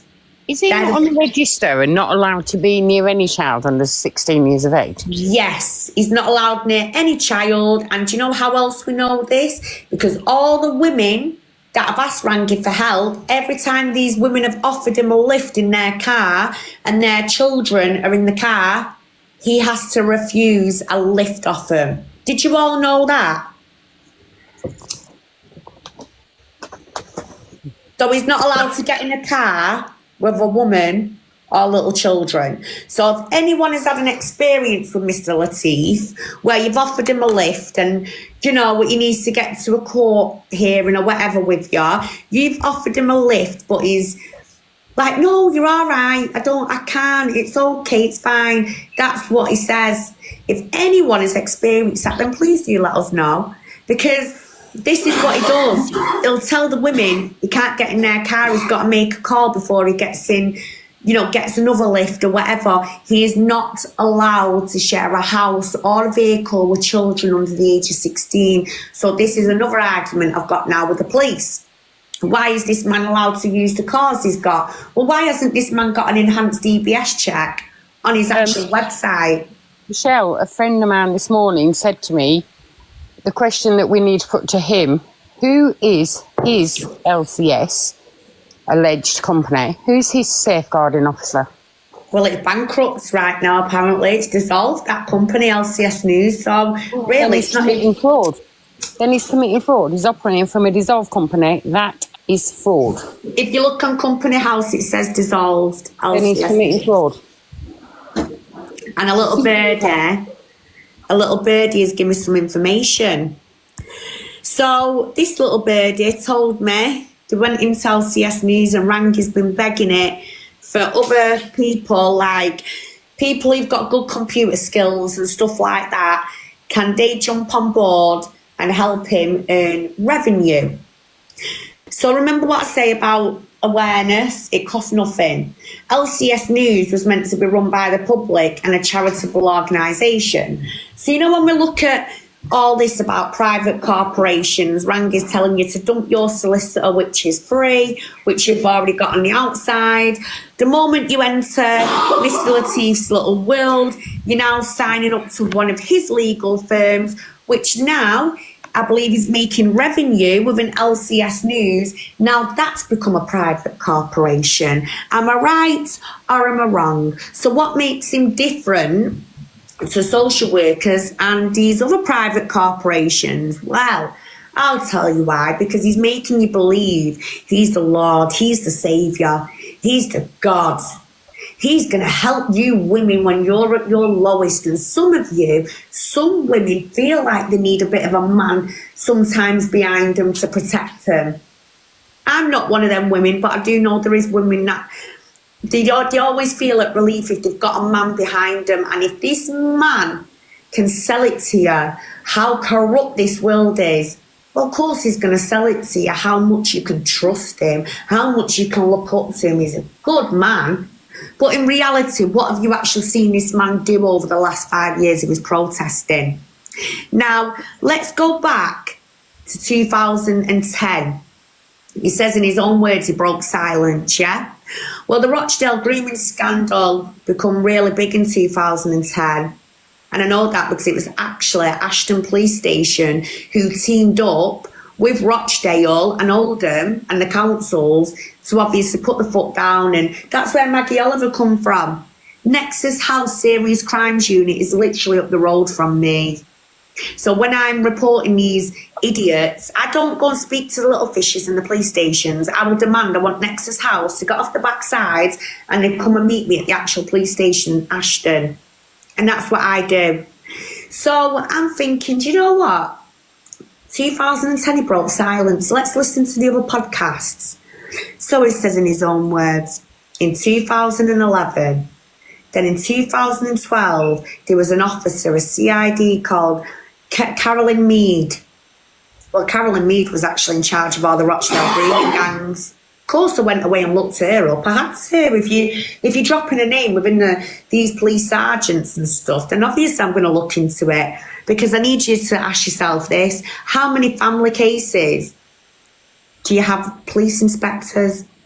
Why do you have 13 police inspectors going on a sick during a family case? It don't make sense. Anyway, let's go back to Mr. Ex-wife for a minute, yeah? So Rangy broke silence 2010, 11 and 12. Then Operation Sanctuary started in 2014. Now Rangy's ex-wife had left him in 2012, which gave him 2 years to play with. She wouldn't have known what he was doing or getting up to in that time. However, in 2015, the trials then started for Operation Sanctuary. In 2019, police told Mr. XY there'd be no longer any protection. He's not having a name change.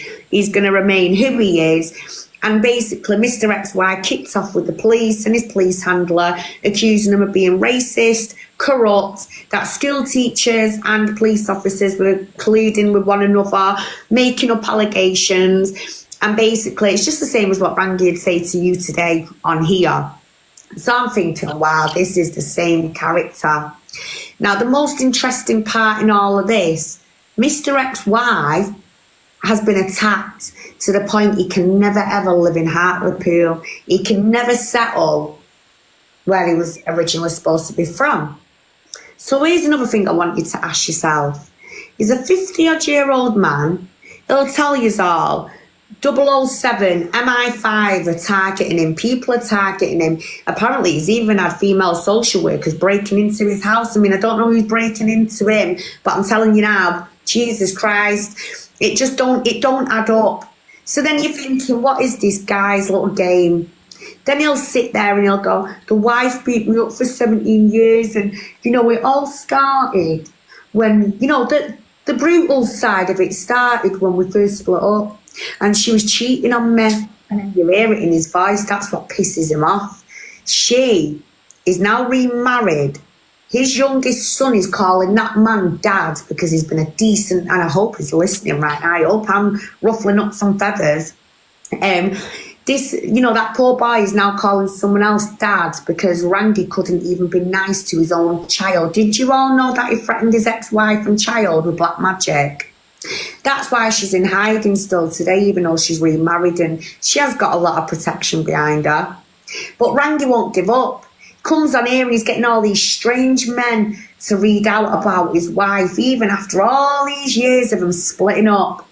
His kids are all in their early 20s, middle 20s, late 20s, and the youngest one is just about to turn 16. Like, that in itself, you start saying to yourself, what is this 50-odd-year-old man doing? Why is he moving city to city? Why doesn't he have a wife or a home for a 50-odd-year-old man? So then you read about Mr. XY, and Mr. XY went to the paper and said with his own words, I regret becoming a police informant during Operation Sanctuary because I'm now living a death sentence. Isn't that what he also says on his little podcasts? He's living this death sentence and, you know, he's got to look over his shoulder all the time. Well, why do you think?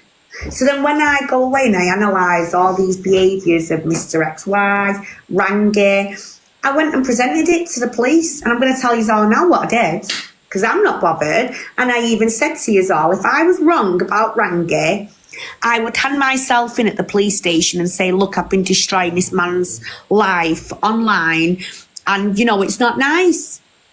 Well, I went to the police station, I stuck to my word, and I said, look, can you take a look at this, please? I've got all this evidence of all these women coming forward that they've been, you know, abused by this man.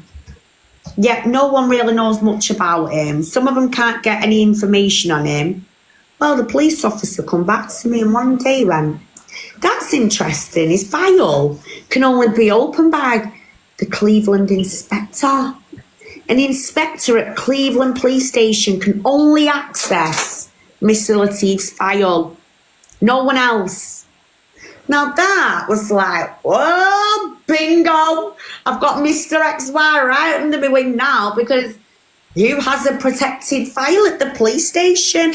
That's right, predators, snitches, and, well, little agents, isn't it, really? Do you know what I mean? Because that's just how it works. So I'm thinking, no way. He is protected. Well, what do you think I did then? I turned on the police. And I did, last year. I went in and sat down with the CID from next to his house and I said, right, I'm either making a man's life hell right now, yeah, or I am telling the truth and you guys are now taking a piss. And I got really upset emotionally. I really did, guys. I sat there and I bawled my eyes out because you know what this says to us? Oh, it's all right. As long as they're a police informant, they can go out and do whatever they want to women and younger women, young girls, go to these care homes after they've obtained information from all these parents online. So I'm thinking, wow, got really upset. And this officer looked at me, very old school he was. I like the old school officers. I find them very challenging and I find them very arrogant as well, but I like it. He sat down, he went, right, what information have you got? I said, well, he's Mr. XY. I know he was paid 10 grand by Cleveland Police. And how did you know that? Officer, how did you know that? You've just answered my question. As well, I've also rang the newspapers.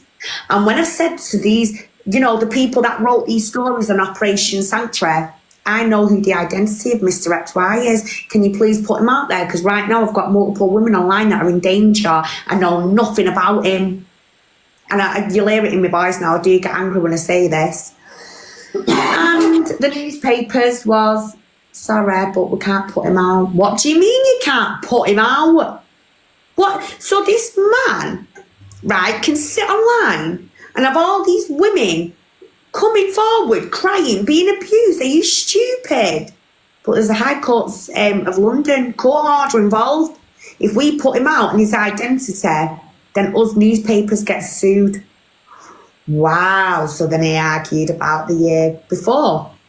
The year before I rang the newspapers on Rangy, he'd already been in the paper as Aurangzeb Latif, as a protester. Well, do you know why he's allowed to go in the newspaper today and be a cocky little whatever he wants to be? Because it doesn't link to Operation Sanctuary.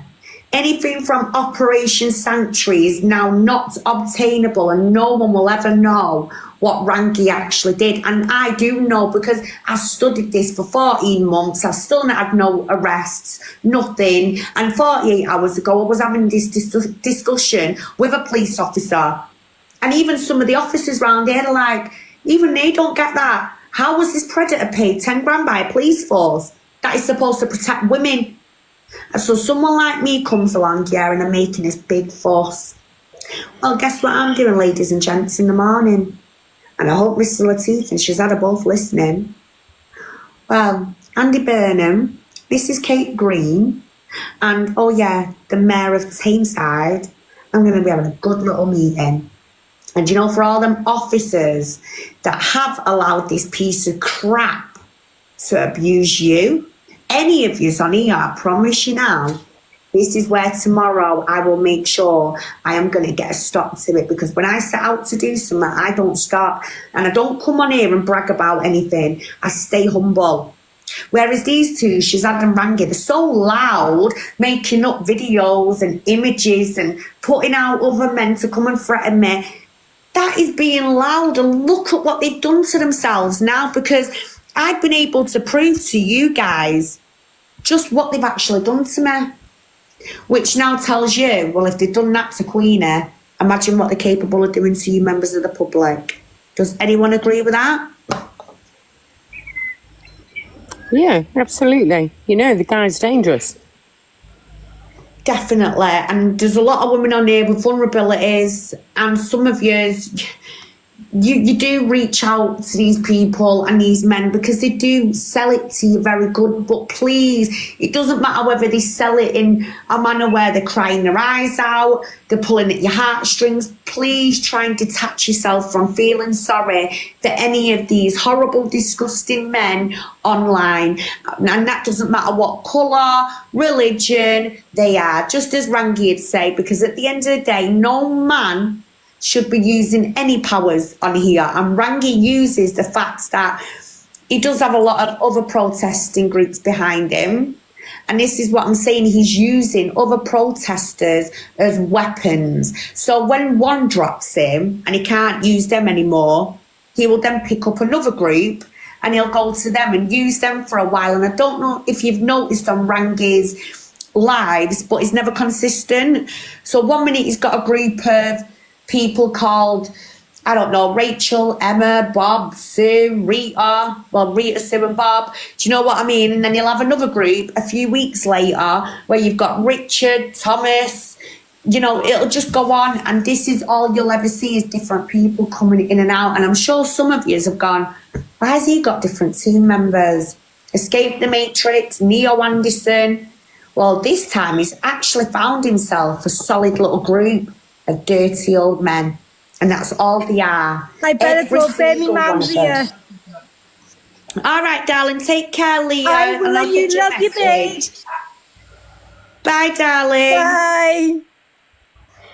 Bye. So this is what I'm saying, like literally, they are just dirty old men.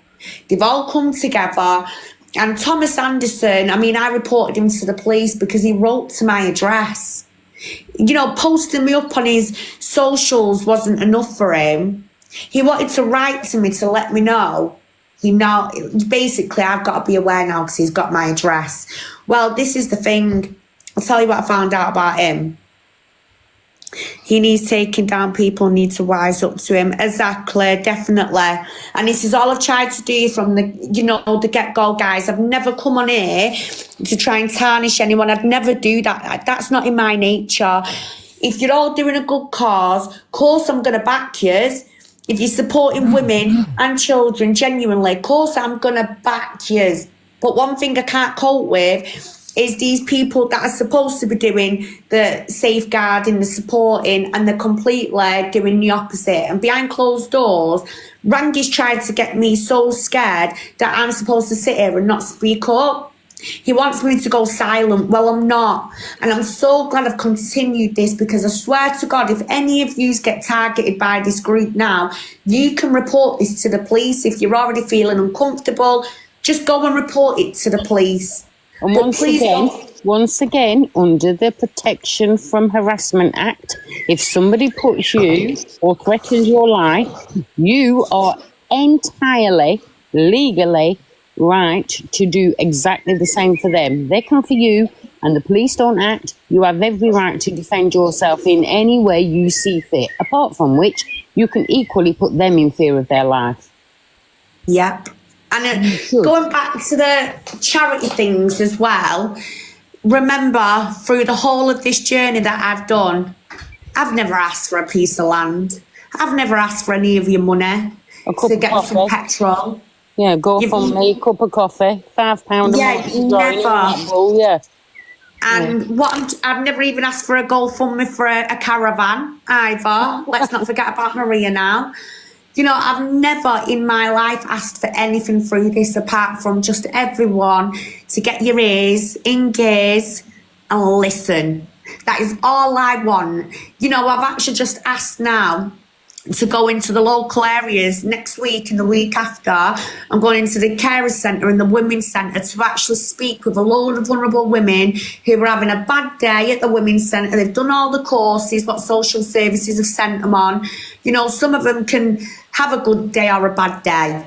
And one thing I don't want is them to have a bad day and go home from that women's centre and fall victim to people like him online. So this is the next step that I'm actually taking out a little bit, to go through the councils, and I'm actually going to be going to these third-party places where I can just teach women in reality, with a big billboard that says, this is what a groomer looks like online, this is how they behave, this is how they sell it, and this is what an image can look like. Because there is images. Even though we say we shouldn't judge a book by its cover, that is a really true saying.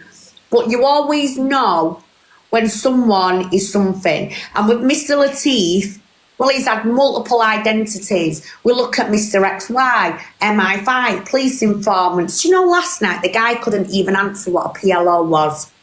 Now, if you're going to campaign about social services, you've got to at least know what these things are in social services, policies, procedures, what plans are what. So you've got your early help, you've got your CP plans, you've got your PLOs. A PLO is a public law outline. It's the next steps after child protection. So if child protection are not happy with whatever in your case, they will then start court proceedings. But within that PLO, it's called Last Chance to Keep Your Kids, a public law outline. And within that, you have got to go by the rules. You'll be asked to do drug tests, have your hair snipped. You've got to do multiple courses, whether it's parenting, domestic violence. You've got to complete this whole thing, parenting assessments, risk assessments. And then at the end, the legal team of social services will sit down, look at all of that. Safeguarding issues still there. They will then take you to court, and they will get care proceedings for your child. That's how it usually works. But during your PLO, social services will have parental responsibility over your children. That is what it is. Now, last night, someone asked him, what is a PLO? Well, just get in touch with the group. He doesn't know. And this is what I'm saying. If you're going to campaign about something, at least go away and find out what's within this campaign, because you can't be advising parents to do what you've done, and that's to the point where you've no longer got access for your own children. Now let's look at Mr. Latif. He's been done he's got an ASBO in his 50s. He's been done for harassing members of staff at social services. He's been done for putting targets on female social workers' backs.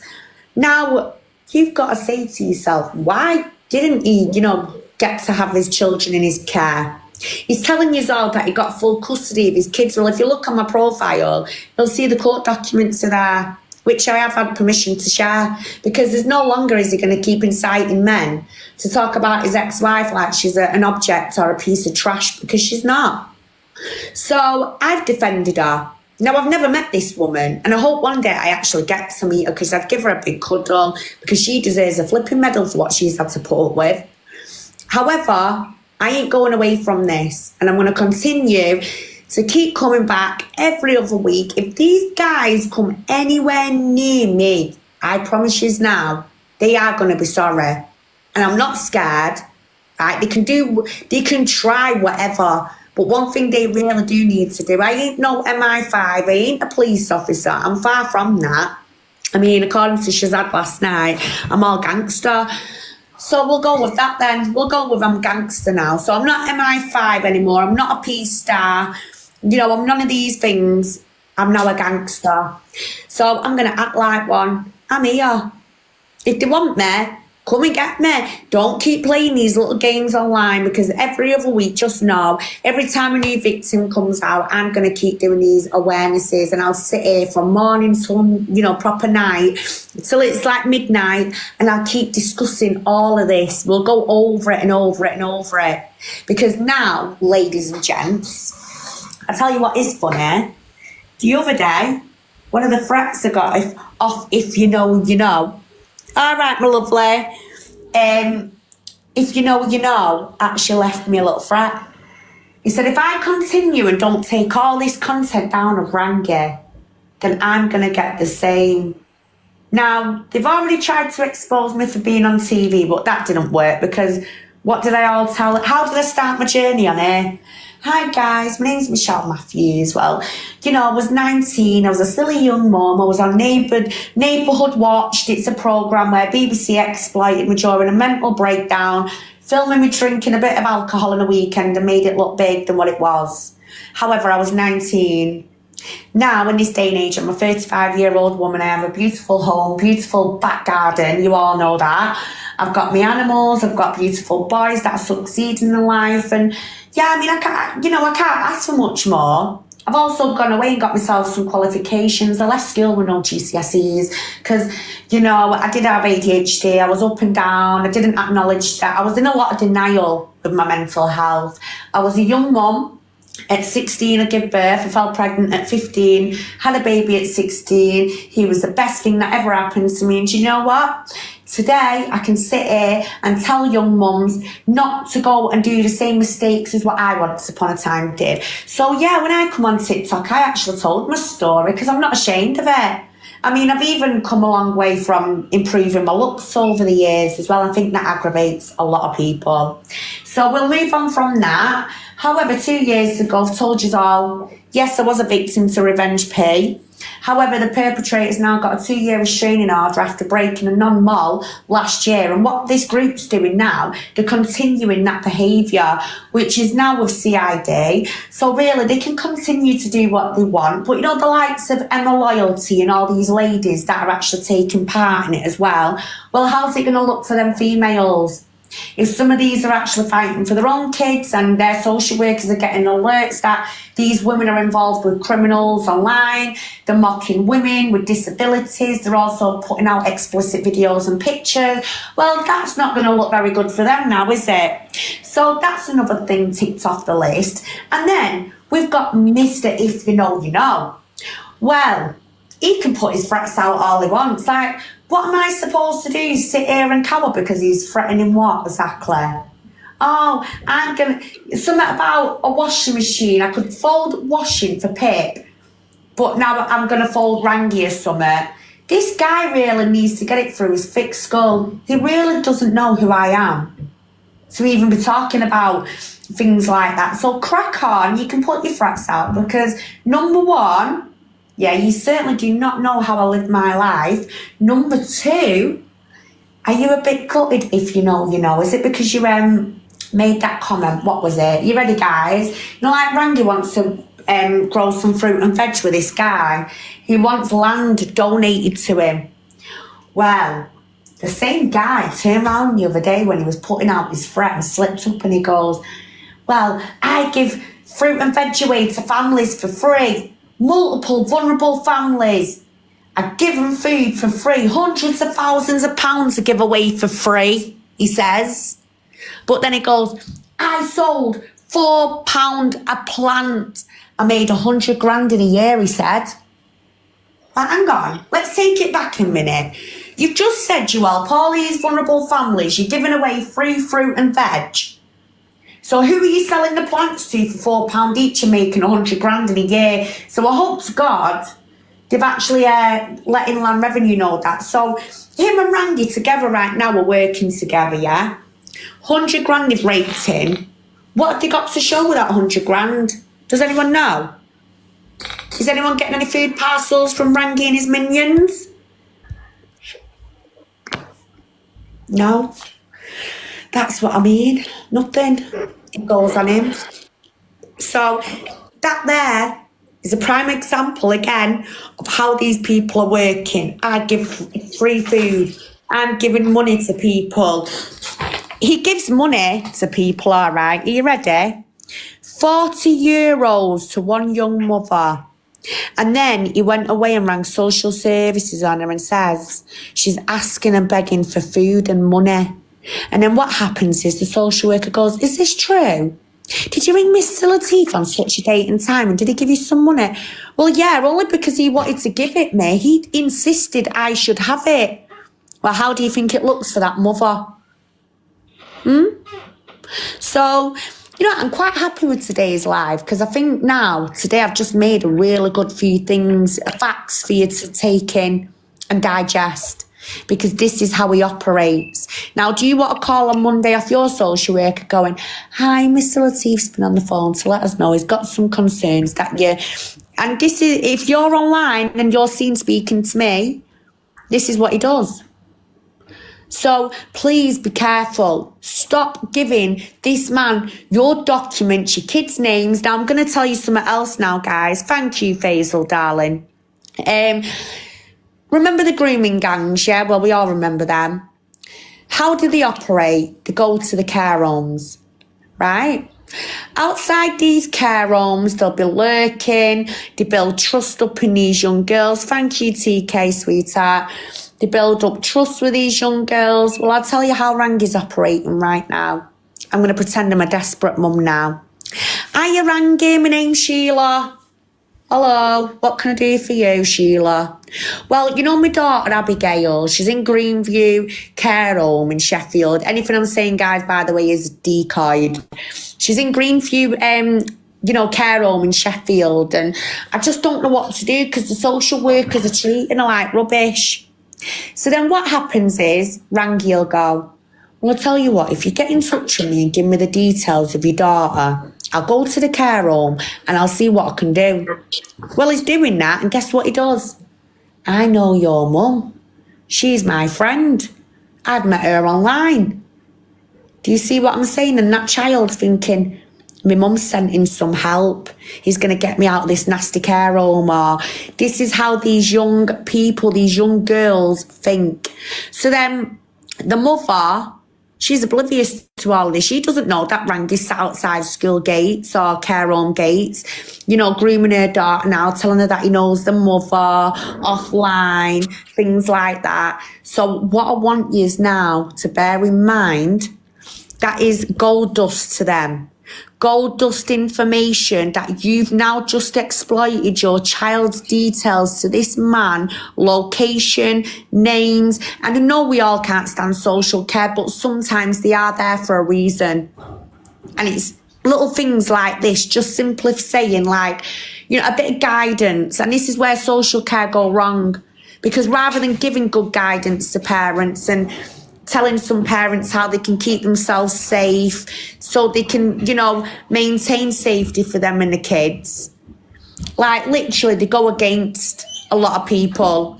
I know women who've gone through DV, made allegations of things, and do you know what? Rather than social services going in and teaching these women simple little things like how to keep yourself safe, your children, instead they will turn it against you and say you're not able to keep you and your children safe because you're allowing the likes of Mr. Latif and people like that into your life. Now, why should you have to deal with the consequences? And do you know what's really sad? Last week, one lady with autism who has lost her children, do you know what Rangy told her? He's got the location of her kids' whereabouts, of what foster home they're in, and he's going to do something to them. Right? So that's what I'm saying. You hand your court documents to this man. He will know what foster placements then your children are in, because it'll always say on your documents what foster home they're in. Things like that. Then all his little minions, you've got Carmel, you've got Raffia, you've got Emma, you know, the little troll who builds the trust up in these females. Well, do you know what they're doing? They're taking birth certificates and identity documents and making these women believe that Rangy's going to do them good. And then they're ringing up Universal Credit and job centres, and they're literally making claims on behalf of these poor women. And these women don't have a clue until they've got an email saying they've got to sign their commitments online. So please just be mindful. I didn't do this for the fun of it. I've not just, woke up one morning and decided, right, that's it, I'm going to, tell the world that this man's this and that, because that is not the case. I've spent 14 months on this. Literally, I put my heart and soul into it, and I will continue to do that until there is a closure. There may never be a closure in reality, but on here there will be. Because, let's face it, social media is actually responsible for what most of the time now what happens in reality. Where can you pick victims from? Social media. Just like you would promote a business, just like you would promote, anything in what you want to do. Just like you'd go window shopping. In reality, you'd go window shopping. If you're online, you can buy stuff.